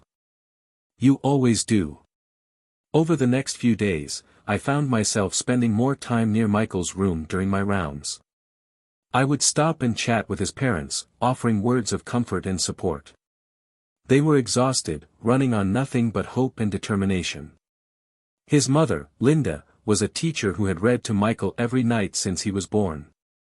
His father, David, was a mechanic who had been teaching his son about cars and engines. They were ordinary people facing an extraordinary crisis, and their love for their child was palpable. On the third night, I found Linda sitting alone beside Michael's bed. David had gone home to shower and change clothes. She was reading from one of Michael's favorite books, her voice hoarse from days of constant talking. The doctors say there's been no change, she said when she noticed me in the doorway. But I keep hoping that if I talk to him enough, read to him enough, he'll find his way back to us. I sat down in the chair beside her, choosing my words carefully. Sometimes, I said, the greatest act of love is letting someone know that it's okay to let go. Linda looked at me with tears in her eyes. But he's so young. He has his whole life ahead of him. And maybe he knows that, I replied. Maybe he's trying to decide what's best for everyone. Children are often wiser than we give them credit for. That night, I saw Sarah and several other child spirits gathered around Michael's bed. They were holding hands, forming a circle of protection and comfort around the unconscious boy. I couldn't see Michael's spirit, but I sensed that he was there with them, listening to their guidance. The next morning, Michael opened his eyes. His recovery was slow but steady, and within a week he was able to go home with his parents. Before they left, Linda sought me out to thank me for the comfort I had provided during their darkest hours. I don't know what you said to me that night, she told me, but it helped me find peace with whatever was going to happen. I think Michael sensed that, and it gave him the strength to come back to us. I never told her about Sarah and the other spirits who had helped guide her son back to the world of the living. Some things are better left as mysteries, as private miracles that touch our lives in ways we can't fully understand. As the months passed, I began to see my role at the hospital in an entirely new light. I wasn't just a security guard anymore. I was a bridge between worlds, a facilitator who helped the living and the dead work together for the greater good. The supernatural activity at the hospital continued, but it had evolved into something beautiful and purposeful. The spirits weren't trapped or tormented. They were volunteers, souls who had chosen to remain and serve others. They had found a way to transform their own experiences with death into tools for healing and comfort. I started documenting these experiences in a more systematic way, not just for my own understanding but in hopes that others might benefit from what I had learned. There were so many people working in hospitals, nursing homes, and other care facilities who might be encountering similar phenomena without understanding what they were experiencing. My research led me to connect with paranormal investigators, but I quickly realized that most of them were focused on proving the existence of ghosts rather than understanding their purpose. They wanted dramatic evidence, scary encounters, and sensational stories. What I had discovered was much more subtle and profound. The spirits I worked with weren't interested in proving their existence to skeptics. They were focused entirely on their mission of providing comfort and healing. They avoided investigators and cameras, preferring to work quietly in the shadows, touching lives in ways that couldn't be measured or documented. I began writing about my experiences, crafting stories that captured the essence of what I had learned without revealing specific details that might compromise the privacy of patients or families. I wanted to share the message that death wasn't an ending but a transformation, that love could transcend the boundaries between worlds. The stories found their way to online forums and eventually to people who worked in healthcare. I began receiving messages from nurses, doctors, and other hospital staff who had their own encounters with benevolent spirits. They shared stories of mysterious comfort provided to dying patients, of unexplained improvements in children's conditions, of families finding peace in their darkest hours. A network began to form, a community of healthcare workers who understood that their facilities were home to more than just the living. We shared experiences, offered support to each other, and worked to create environments where both patients and spirits could find the help they needed. Sarah and her friends continued their work at the hospital, and I continued mine. We had found a perfect balance, a way to honor both the needs of the living and the purposes of the dead. The hospital became a place of true healing, where physical medicine was enhanced by spiritual comfort. Years have passed since my first encounter with Sarah in room 314 at Riverside General Hospital. I've changed jobs several times, always finding myself drawn to places where the living and the dead intersect. Each facility has its own community of spirits, its own stories of love transcending death. I've learned that the supernatural isn't something to be feared or sensationalized. It's simply another aspect of the human experience, as natural as birth or breathing. We are all connected by invisible threads of compassion and memory, and sometimes those connections are strong enough to bridge the gap between worlds. The children who died in that fire so many years ago taught me that love is the most powerful force in the universe. It can survive death, transform trauma into healing, and turn tragedy into triumph. They showed me that every ending is also a beginning, that every goodbye contains the seeds of a new hello. I still hear piano music sometimes, late at night when I'm walking through empty corridors. But now I know it's not a haunting, it's a lullaby, a gentle reminder that we are never truly alone, that there are always those who watch over us with love and compassion. The spirits continue their work, and I continue mine. Together, we create spaces where healing can happen on every level, physical, emotional, and spiritual.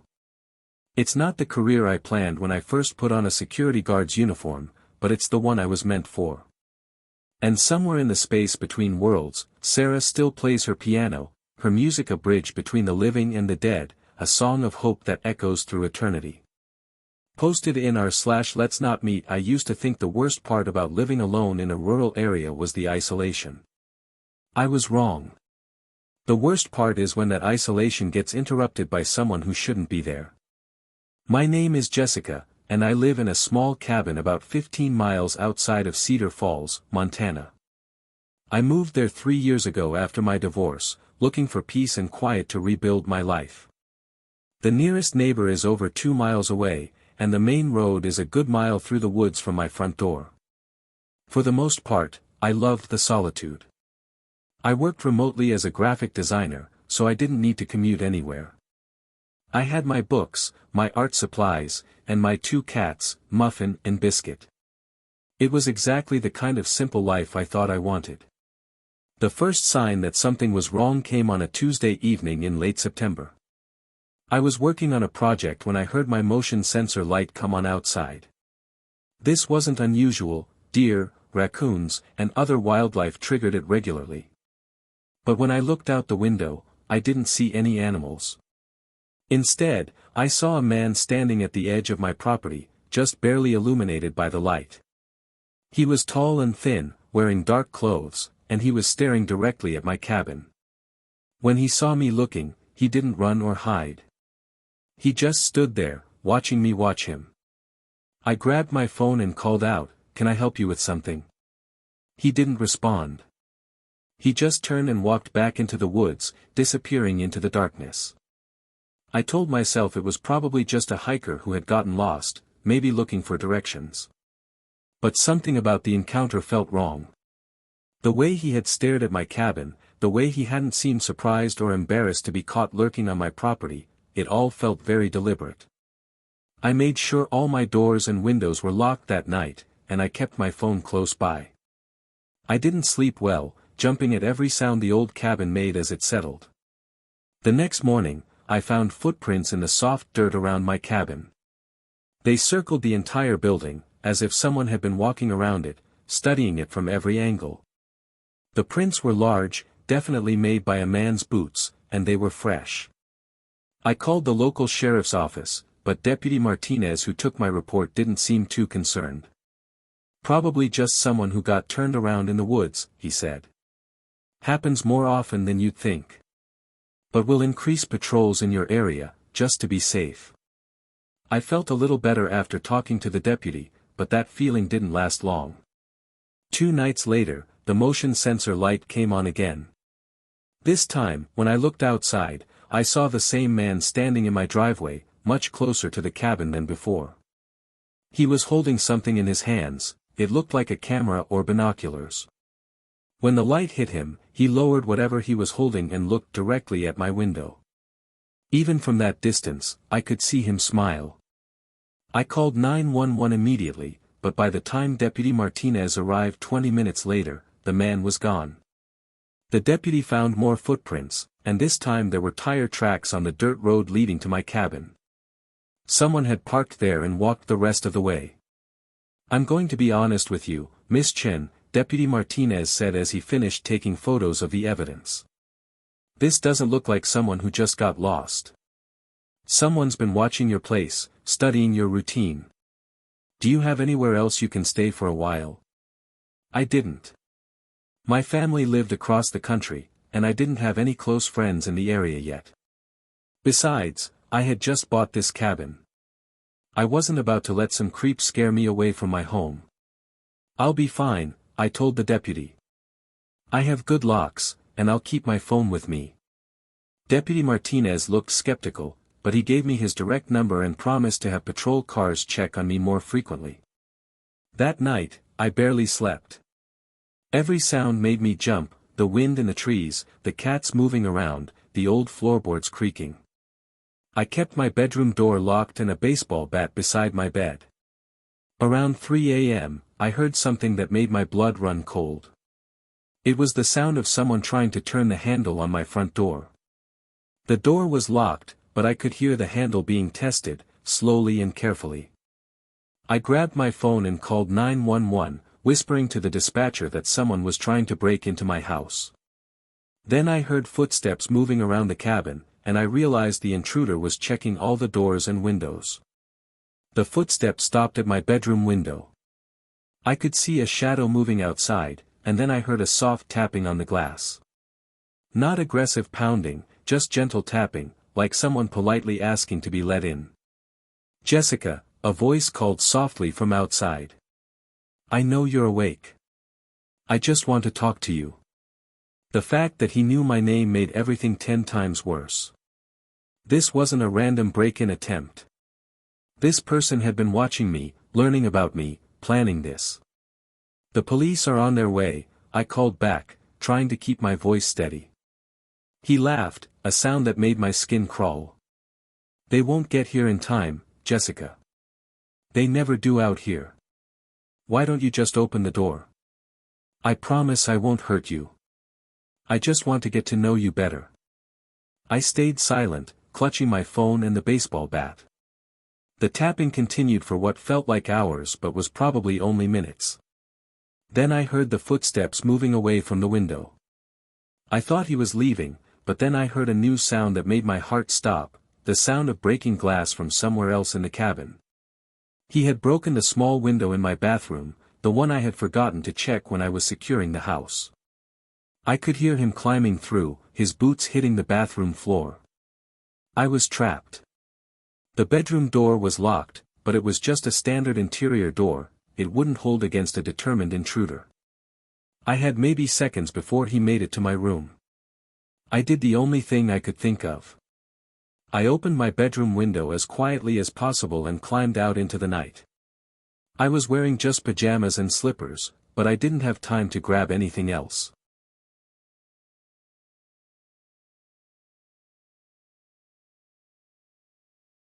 I could hear him moving through the cabin, calling my name in that same soft, creepy voice. "Jessica, where are you? I just want to talk. Don't make this harder than it needs to be." I ran into the woods behind my cabin, my bare feet slipping on the damp leaves and pine needles. I had my phone, but the signal was weak this far from the main road. I kept moving, trying to put as much distance as possible between myself and the cabin. Behind me, I could hear him searching the house, opening doors and calling my name. Then I heard him discover the open bedroom window, and I knew he would be following me soon. I found a large fallen tree and hid behind it, trying to control my breathing and stay as quiet as possible. I managed to get a weak signal on my phone and sent a text to Deputy Martinez with my location. The woods were pitch black, and I could barely see my own hands. But I could hear him out there, moving through the trees, searching for me. He had a flashlight, and I could see the beam sweeping back and forth as he looked for my trail. "Jessica," he called out, his voice echoing through the forest. "This is silly. You're going to get hurt out here in the dark.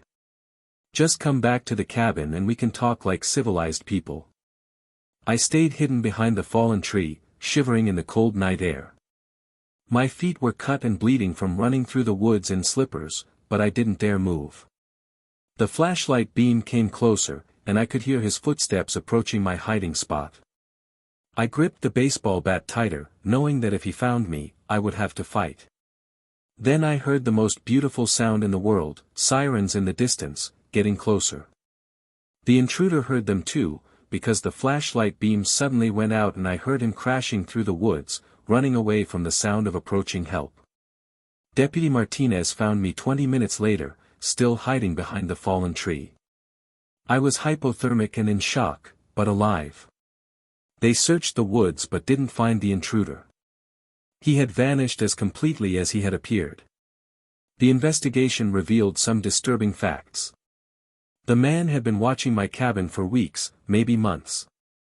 They found a campsite about half a mile away where he had been staying, complete with photos of me going about my daily routine. He had pictures of me working in my garden, bringing in groceries, even sleeping in my bed taken through my bedroom window.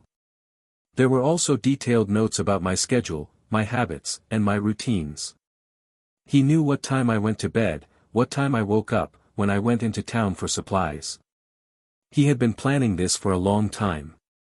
The most disturbing discovery was a journal filled with his thoughts about me. He had convinced himself that we were meant to be together, that I was just playing hard to get by living alone in the woods. He wrote about how he was going to rescue me from my loneliness and take me somewhere we could be together forever. They never caught him. Despite the evidence at the campsite and the clear signs of stalking, he had disappeared without a trace. The tire tracks led to the main road, but there were no witnesses and no security cameras in the area. I couldn't stay at the cabin after that. Every shadow, every sound, every moment alone filled me with terror. I moved back to the city within a week, staying with friends until I could find a new apartment in a building with good security. The worst part wasn't the break-in or even the chase through the woods. It was the knowledge that he was still out there somewhere, possibly watching some other woman, planning his next move. The police assured me that they would continue investigating, but I knew the chances of catching him were slim. I've been living in the city for 6 months now, and I'm slowly starting to feel safe again. I've taken self-defense classes, installed security cameras in my apartment, and I never go anywhere alone after dark. But I still have nightmares about that night in the woods, about the sound of his voice calling my name. The cabin is still sitting empty, and I doubt I'll ever be able to sell it.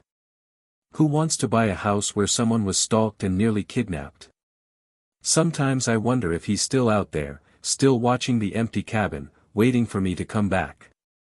I've learned that isolation isn't always peaceful. Sometimes it just makes you an easier target. I thought I was running away from the problems of city life, but I ended up running straight into something much worse. If you're thinking about moving somewhere remote and isolated, please be careful. Make sure people know where you are and check on you regularly. Install good security systems, even if you think you don't need them.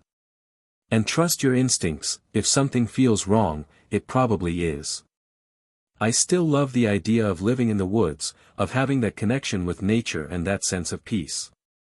But I'll never again underestimate the importance of having neighbors close by, of being part of a community where people look out for each other. The man who stalked me is still out there somewhere. If you're a woman living alone in a rural area and you notice signs that someone might be watching you, please take it seriously. Don't wait for it to escalate like I did. Call the police, tell your friends and family, and don't hesitate to leave if you feel unsafe. I was lucky that night in the woods. I managed to escape, and the police arrived in time to scare him away. But I know that not everyone in my situation would be so fortunate. The thought that he might be targeting someone else right now keeps me awake at night. So to the man who broke into my cabin and chased me through the woods, if you're reading this, know that I'm not afraid of you anymore. I'm angry. You stole my peace of mind, my sense of security, and my dream of living in the place I loved. But you didn't break me, and you won't break whoever you target next. And to anyone else who might be in a similar situation, you're not alone, you're not overreacting, and you deserve to feel safe in your own home. Trust your instincts, take precautions, and don't let anyone convince you that you're being paranoid. Sometimes paranoia is just good sense. I hope they catch him someday. I hope he faces justice for what he did to me and whatever he might do to others. But until then, I'll keep sharing my story, hoping it might help someone else recognize the warning signs and get help before it's too late. Stay safe out there, and remember, if someone makes you feel uncomfortable or unsafe, you don't owe them politeness or the benefit of the doubt. Trust your gut, protect yourself, and don't let anyone make you feel like you're overreacting to genuine threats. The woods are beautiful, but they can also hide dangerous people. Make sure you're prepared for both the beauty and the danger before you venture too far from civilization. Posted in r/glitch_in_the_matrix. I need to share something that happened to me last week because I can't stop thinking about it, and I'm hoping someone here might have an explanation or a similar experience. I work as a delivery driver for a local pharmacy, mostly bringing medications to elderly patients who can't make it to the store themselves. It's a pretty routine job. I've been doing it for 3 years, and I know all the regular routes by heart. Last Tuesday, I got a delivery request for an address I'd never seen before, 1247, Maple Street.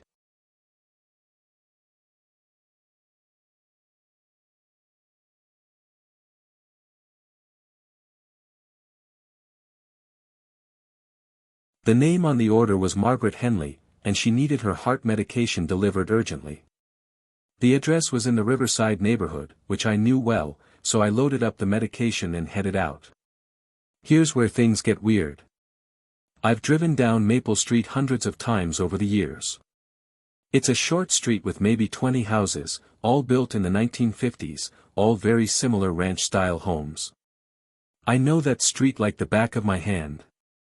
But when I turned onto Maple Street that day, there was a house I had never seen before. It was sitting right where 1247 should be, between 1245 and 1249, but it was completely different from every other house on the street. While all the other homes were single-story ranches with small front yards, this house was a 2-story Victorian with a wraparound porch and a large oak tree in the front yard. The house looked old, much older than the other homes on the street. The paint was faded, the porch sagged slightly, and the whole place had the weathered look of a house that had been there for decades. But I was absolutely certain it had never been there before. I sat in my van for a few minutes, staring at the house and trying to make sense of what I was seeing. I pulled out my phone and checked the GPS to make sure I was on the right street. I was. I looked at the house numbers on either side, 1245 and 1249, and there was definitely a house between them with 1247 painted on the mailbox.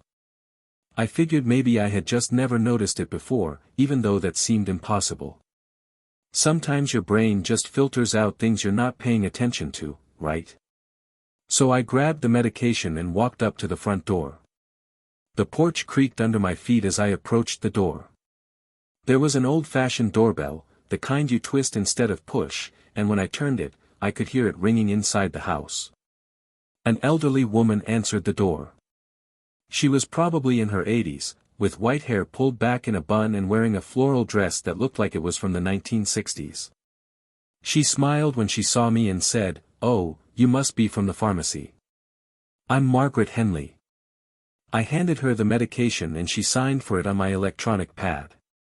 Everything seemed normal, except for the nagging feeling that something was very wrong with this whole situation.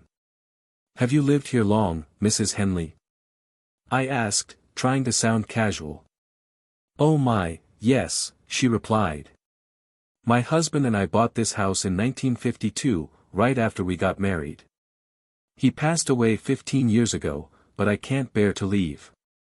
Too many memories, you know. I nodded and said goodbye, but as I walked back to my van, I couldn't shake the feeling that something was off. I had been delivering to this neighborhood for 3 years. How could I have missed a house that had been there since 1952? I decided to drive around the block and come back down Maple Street, just to see if I could figure out what was bothering me. But when I turned back onto the street, the house was gone. I'm not talking about it being demolished or hidden behind trees. I mean it was completely gone, as if it had never existed. Where 1247 had been just 5 minutes earlier, there was now just an empty lot with overgrown grass and a few scattered bricks. I parked the van and got out to look around. The lot was clearly empty and had been for some time. The grass was knee-high, and there were no signs that a house had ever stood there. No foundation, no driveway, no mailbox. Nothing. I checked the house numbers again. 1245 was still there on my left, and 1249 was still there on my right. But between them was just an empty lot where 1247 should have been. I called my supervisor to report the delivery, and when I mentioned the address, she said, 1247, Maple Street. Are you sure? I don't show any customers at that address in our system. I insisted that I had just delivered medication to Margaret Henley at 1247, Maple Street, but when she checked the computer, there was no record of the order. No Margaret Henley in the system, no delivery scheduled for that address, no medication dispensed. Maybe you're thinking of a different street, she suggested. Or maybe you wrote down the wrong address. But I had the signed receipt on my electronic pad. Except when I looked at it, the signature was gone. The delivery record showed that I had attempted a delivery to 1247, Maple Street, but that no one was home. I drove back to the pharmacy and checked with the pharmacist who had prepared the order. He had no memory of filling any prescription for Margaret Henley. When we looked in the system, there was no record of her as a customer, no prescription history, nothing. I was starting to think I was losing my mind. I had clear memories of the entire interaction, the house, the woman, the conversation about her husband. But according to everyone else, none of it had happened. That night, I couldn't sleep. I kept thinking about Margaret Henley and her house that had appeared and disappeared. I decided to do some research online, searching for any information about 1247, Maple Street or anyone named Margaret Henley in the area. What I found made my blood run cold. In the local newspaper archives, I found an obituary from 2008 for Margaret Henley, age 79. She had lived at 1247, Maple Street with her husband Robert until his death in 1993. After Robert died, Margaret had continued living alone in the house until her own death from heart failure. The obituary mentioned that Margaret had no surviving family and that the house would be demolished to make way for a small park. But according to city records, the park was never built due to budget constraints, and the lot had remained empty ever since. I found more information in the city planning archives. The house at 1247, Maple Street had indeed been built in 1952 and had been home to Robert and Margaret Henley for over 50 years. It was demolished in late 2008, a few months after Margaret's death. So the house I had visited, the woman I had met, had both been gone for over 15 years. I tried to rationalize what had happened. Maybe I had confused the address, maybe I had delivered to a different Margaret Henley on a different street. But I couldn't explain away the empty lot where the house had been, or the fact that there was no record of the delivery in our system. The next day, I drove back to Maple Street during my lunch break. The empty lot was still there, overgrown and abandoned. I got out of my van and walked around the property, looking for any sign that a house had recently stood there. That's when I found something that made everything even more confusing. Half buried in the tall grass, I found a small piece of paper. It was a receipt from our pharmacy, dated the day before, for heart medication prescribed to Margaret Henley at 1247, Maple Street. The receipt was signed in the same handwriting I remembered from my electronic pad, but it was faded and yellowed, as if it had been sitting in the weather for years rather than hours. I took the receipt back to the pharmacy and showed it to my supervisor. She examined it carefully and confirmed that it was one of our receipts, but she couldn't explain how it had gotten so weathered so quickly, or why there was no record of the transaction in our computer system. "This is really strange," she admitted. "The receipt looks authentic, but according to our records, we've never had a customer named Margaret Henley, and we've never delivered to 1247 Maple Street. I've been thinking about this experience non-stop for the past week. I've come up with several possible explanations, but none of them really make sense. Maybe I had some kind of hallucination or mental break. But hallucinations don't usually leave physical evidence like the receipt I found in the grass. Maybe it was an elaborate prank, but who would go to the trouble of creating a fake house, hiring an actress, and hacking into our computer system just to mess with a delivery driver? Maybe I somehow slipped into a parallel dimension or experienced some kind of time anomaly. I know that sounds crazy, but it's the only explanation that accounts for all the details of what happened. I've been back to Maple Street several times since then, always hoping to see the house again or find some other clue about what happened. But it's always just the empty lot, growing more overgrown each time I visit. I've also been researching Margaret Henley online, trying to learn more about her life. From what I can find, she was a retired teacher who had lived quietly in the neighborhood for decades. Neighbors remembered her as a kind woman who kept to herself after her husband died. Several people mentioned that Margaret had struggled with heart problems in her final years and had relied on medication deliveries because she could no longer drive. She had apparently been very grateful for the service and always tipped the delivery drivers well. One neighbor told a local reporter after Margaret's death that she had often said she could never leave the house because it held too many memories of her life with Robert. She used to say that house was her whole world, the neighbor recalled. I can't help but wonder if somehow, Margaret's attachment to her home and her need for her heart medication was so strong that it created some kind of echo or imprint that I was able to experience. Maybe her routine of waiting for medication deliveries was so ingrained that it continued even after her death. I know how crazy this all sounds. I'm a rational person who doesn't usually believe in ghosts or supernatural phenomena. But I can't deny what I experienced, and I can't explain it through normal means. The strangest part is that I don't feel scared or disturbed by what happened. If anything, I feel honored that I was able to help Margaret one last time, even if it was just an echo or a memory somehow playing out in reality. I've continued doing my delivery route, and I always slow down when I pass the empty lot at 1247 Maple Street. Sometimes I think I catch a glimpse of something out of the corner of my eye, a flash of white hair in a window, the shadow of a porch that isn't there. But when I look directly, there's never anything but the empty lot. I've told a few people about this experience, and most of them think I'm either lying or having some kind of mental health crisis. But I know what I experienced was real, even if I can't explain it. Has anyone else here had a similar experience? Have you ever encountered a place or person that shouldn't have existed, only to have them disappear without a trace? I'm hoping I'm not the only one who has experienced something like this. I keep thinking about Margaret Henley, alone in that house for 15 years after her husband died, waiting for her medication deliveries and holding on to her memories. Maybe love and routine are powerful enough to leave impressions on reality, echoes that can sometimes be experienced by the living. Or maybe I'm just losing my mind.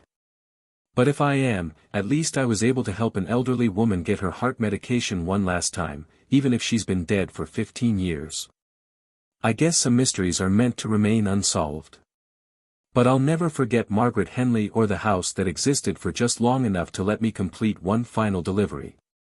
Posted in r/malicious compliance. This happened about 2 years ago when I was working as a night shift nurse at a mid-sized hospital. I loved my job and got along well with most of my colleagues, but there was one doctor who made everyone's life miserable, Dr. Richard Steinberg. Dr. Steinberg was the kind of doctor who thought his medical degree made him superior to everyone else in the hospital. He was particularly condescending to nurses, treating us like we were barely qualified to take temperatures, let alone provide patient care. He had a habit of countermanding our professional judgments, ignoring our concerns about patients, and generally making our jobs as difficult as possible. The worst part was that Dr. Steinberg had a policy of requiring nurses to get his personal approval for everything, no matter how minor or routine. Need to give a patient an extra blanket? Better check with Dr. Steinberg first. Patient asking for ice chips. Can't do it without the doctor's express permission. It was micromanagement taken to an absurd extreme. Most of the other doctors trusted our professional judgment and only wanted to be consulted about significant changes in patient condition or treatment plans. But Dr. Steinberg insisted on being involved in every tiny detail, which meant we spent more time tracking him down for permission than actually caring for patients. The breaking point came during a particularly busy night shift. I was caring for Mrs. Patterson, an elderly woman recovering from hip surgery. She was doing well overall, but she was having trouble sleeping because of pain and anxiety about being in the hospital. Mrs. Patterson asked if she could have some warm milk to help her sleep. It was a completely reasonable request. Warm milk is a common comfort measure that many patients find helpful, and there were no dietary restrictions or medical reasons she couldn't have it. I went to the nurse's station to note the request in her chart and prepare to get the milk from the kitchen. That's when Dr. Steinberg appeared, apparently making one of his random rounds to check up on what the nursing staff was doing.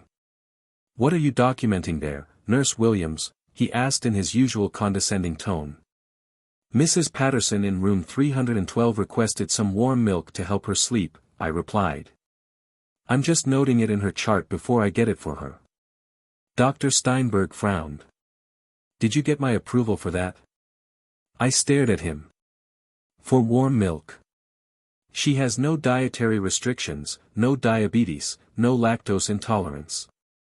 It's just comfort care." "I don't care," he said. "You know my policy. Nothing gets given to patients without my express approval. Nothing." I took a deep breath, trying to remain professional. "Dr. Steinberg, with respect, requiring approval for warm milk seems excessive. It's a basic comfort measure that poses no medical risk." His face turned red. "Are you questioning my medical judgment, Nurse Williams? Because last I checked, I'm the one with the medical degree here. You're just a nurse." That comment stung, but I kept my composure. "I'm not questioning your medical judgment, doctor. I'm just saying that warm milk is a routine comfort measure that doesn't require, it requires my approval because I say it requires my approval," he interrupted. "That's how it works here. I'm the doctor, you're the nurse, and you do what I tell you to do. Is that clear?" I could feel my anger rising, but I forced myself to stay calm. "Crystal clear, doctor. So you want me to get your approval for everything?" "Absolutely everything." "That's right. Everything. Every single thing you want to give to a patient, every comfort measure, every routine care activity. I want to approve it personally." "Understood," I said. "I'll make sure to follow your policy exactly." Dr. Steinberg looked satisfied that he had put me in my place. "Good. Now, about that warm milk, request denied. Mrs. Patterson doesn't need it." I watched him walk away, and that's when I decided to give him exactly what he had asked for. The next night, I came to work with a plan. Dr. Steinberg wanted to approve everything personally. Fine. I would make sure he had the opportunity to approve every single thing, no matter how minor or routine. I started with Mr. Johnson in room 308, who needed his routine vital signs taken. I paged Dr. Steinberg. When he answered, I said, "Dr. Steinberg, this is Nurse Williams. I need your approval to take Mr. Johnson's blood pressure." There was a pause. "What? Just take his blood pressure? You don't need approval for that." "Actually, doctor, you specifically told me yesterday that I need your approval for everything. Every single thing. Those were your exact words." I could hear him sighing. "Fine. Yes, you can take his blood pressure." "Thank you, doctor. And while I have you on the line, I also need approval to take his temperature. Just take all his vital signs, for God's sake. I need specific approval for each one, doctor. You said everything needs your personal approval. Another sigh. Fine. Temperature approved. And his pulse? Yes, pulse approved too. And his respiratory rate? By this point, Dr. Steinberg was clearly getting annoyed, but he gave his approval. I thanked him and hung up. 15 minutes later, I paged him again. Dr. Steinberg, this is Nurse Williams again. Mrs. Chen in room 315 needs to use the bathroom. Do I have your approval to assist her? What? Of course she can use the bathroom. Why are you asking me this? Because you told me I need your approval for everything, doctor. Assisting patients with toileting is part of routine care. Just help her to the bathroom. Thank you for your approval, doctor. I hung up and waited another 20 minutes before paging him again. Dr. Steinberg, Nurse Williams here. Mr. Rodriguez in room 320 is asking for a drink of water.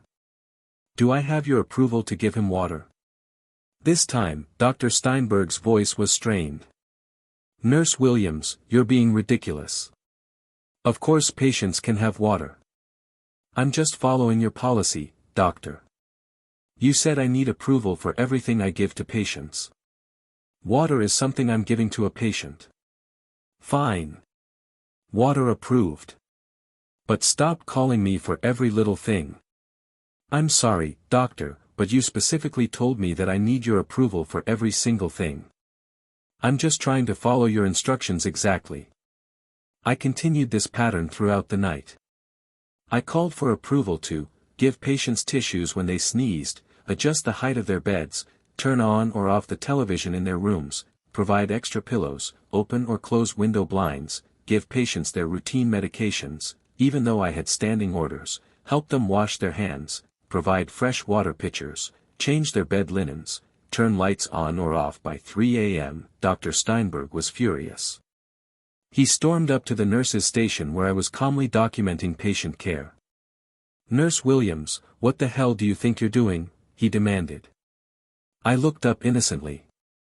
I'm following your policy, doctor. You told me I need your approval for everything, so I'm getting your approval for everything. This is ridiculous.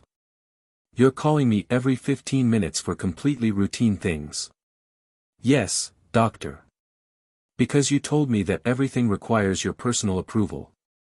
You were very specific about that. I didn't mean literally everything. Posted in r/true off my chest. I've been carrying this secret for 8 years, and I can't keep it to myself anymore.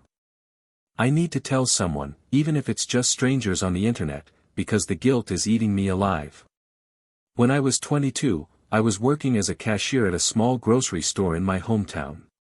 It wasn't glamorous work, but it paid the bills while I was going to community college part-time. The store was family-owned, run by an older couple named Frank and Marie Castellano who had been in business for over 30 years. Frank and Marie were the kind of people who made you believe in the goodness of humanity. They knew all their regular customers by name, they'd let people pay later if they were short on cash, and they always had a kind word for everyone who walked through their doors. They treated their employees like family, and working there felt more like helping out relatives than having a real job. The store wasn't making much money, it was hard to compete with the big chain supermarkets that had moved into town, but Frank and Marie kept it running because they loved serving their community. They'd been talking about retirement for years, but they couldn't bear the thought of closing down and leaving their longtime customers without a neighborhood grocery store.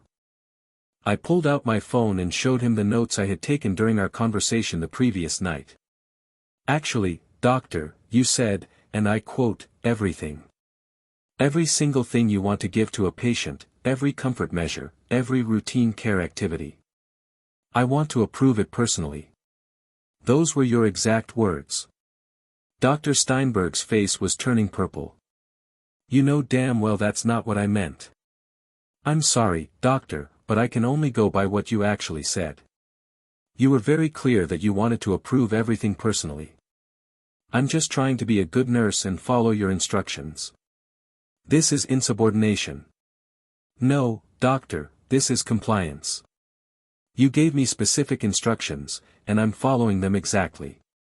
If you'd like to modify your policy, I'm happy to adjust my behavior accordingly. Dr. Steinberg stood there sputtering for a moment, clearly realizing that he was trapped by his own words. He couldn't discipline me for following his explicit instructions, even if I was following them in a way that made his life miserable. Fine, he said through gritted teeth. You don't need to call me for routine care activities. Could you be more specific, doctor? Yesterday you said that giving a patient warm milk was not routine, so I want to make sure I understand what you consider routine versus non-routine. He glared at me. Use your professional judgment for basic comfort measures and routine care. Only call me for significant changes in patient condition or treatment decisions. So I can give patients water, tissues, extra pillows, and help them to the bathroom without calling you? Yes. And I can adjust their beds, change their linens, and provide basic comfort measures? Yes, all of that. What about warm milk, doctor? Is that now considered a routine comfort measure? Dr. Steinberg looked like he wanted to strangle me, but he couldn't back down without losing face completely. Fine. Warm milk is approved as a routine comfort measure for patients without dietary restrictions. Thank you, doctor. I appreciate the clarification of your policy. He stormed off, and I went back to my work with a smile on my face. The best part was that word of my malicious compliance spread quickly through the hospital. Other nurses started using the same tactic when Dr. Steinberg tried to micromanage them. Within a week, he was getting dozens of calls per shift asking for approval for the most basic nursing tasks. Dr. Steinberg quickly learned to be much more reasonable about what he actually wanted to be consulted on. He stopped demanding approval for routine comfort measures and basic patient care, and he started treating the nursing staff with considerably more respect. The other doctors found the whole situation hilarious. Dr. Martinez, one of the emergency room physicians, told me later that Dr. Steinberg had complained to him about insubordinate nurses who take everything too literally. I told him, Dr. Martinez said with a grin, that maybe he should be more careful about what he says if he doesn't want people to take him literally. Mrs. Patterson, the patient who had originally requested warm milk, got her warm milk the next night and every night after that until she was discharged. She told me it helped her sleep better and made her feel more comfortable during her recovery. Dr. Steinberg and I eventually developed a much better working relationship. He learned to trust my professional judgment, and I learned that sometimes the best way to deal with unreasonable demands is to follow them so precisely that their absurdity becomes obvious. The incident became legendary among the nursing staff, and new nurses were often told the story as an example of how to handle difficult doctors. It also led to some policy changes at the hospital, clarifying what decisions actually required physician approval versus what could be handled by nursing staff using their professional judgment. Looking back, I'm proud of how I handled the situation. I never raised my voice, never showed disrespect, and never violated any hospital policies. I simply followed Dr. Steinberg's instructions exactly as he gave them, and let the natural consequences teach him why his demands were unreasonable.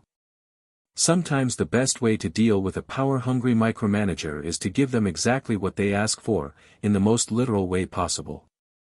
Dr. Steinberg wanted to approve everything personally. I made sure he had that opportunity, and he quickly learned why that was a terrible idea. The moral of the story is, be careful what you ask for, because you just might get it. And if you're going to micromanage people, make sure you're prepared for the consequences when they take you at your word. Posted in r/nasleep. I worked the night shift at a 24-hour diner on the outskirts of town. It's usually pretty quiet after midnight, just the occasional trucker or insomniac looking for coffee and pie. Last Tuesday around 2 a.m., a woman came in wearing a wedding dress. It was beautiful but old-fashioned, like something from the 1950s. She sat at the counter and ordered black coffee. Rough night? I asked, trying to make conversation. She smiled sadly. You could say that. I've been waiting for someone for a very long time. I poured her coffee and noticed her hands were ice cold when she reached for the cup. She sat there for about an hour, checking her watch every few minutes and looking toward the door hopefully. Finally, she stood up and left a $20 bill on the counter. "Thank you for the company," she said. "Maybe tomorrow he'll show up." After she left, I realized she hadn't touched her coffee. It was still full and stone cold, like it had been sitting there for hours. The next morning, I asked my day shift coworker about the woman in the wedding dress. She looked at me strangely. "You mean Margaret? She died in a car accident in 1953, on her way to her wedding. People say she still shows up sometimes, waiting for her fiancé who never made it to the church." I checked the register. There was no record of the $20 sale, and when I looked in the cash drawer, the 20 she'd left was gone. But every Tuesday night since then, I set out a fresh cup of coffee at 2 a.m., just in case Margaret comes back. Some people deserve to have someone waiting for them, even if it's just a night shift waitress who believes in second chances. Thanks for hanging out with me through this emotional roller coaster. If you enjoy listening to stories like these or just need some white noise for when you're about to go to sleep, consider hitting that subscribe button as I read Reddit stories just like these every day. Take care and I'll see you soon.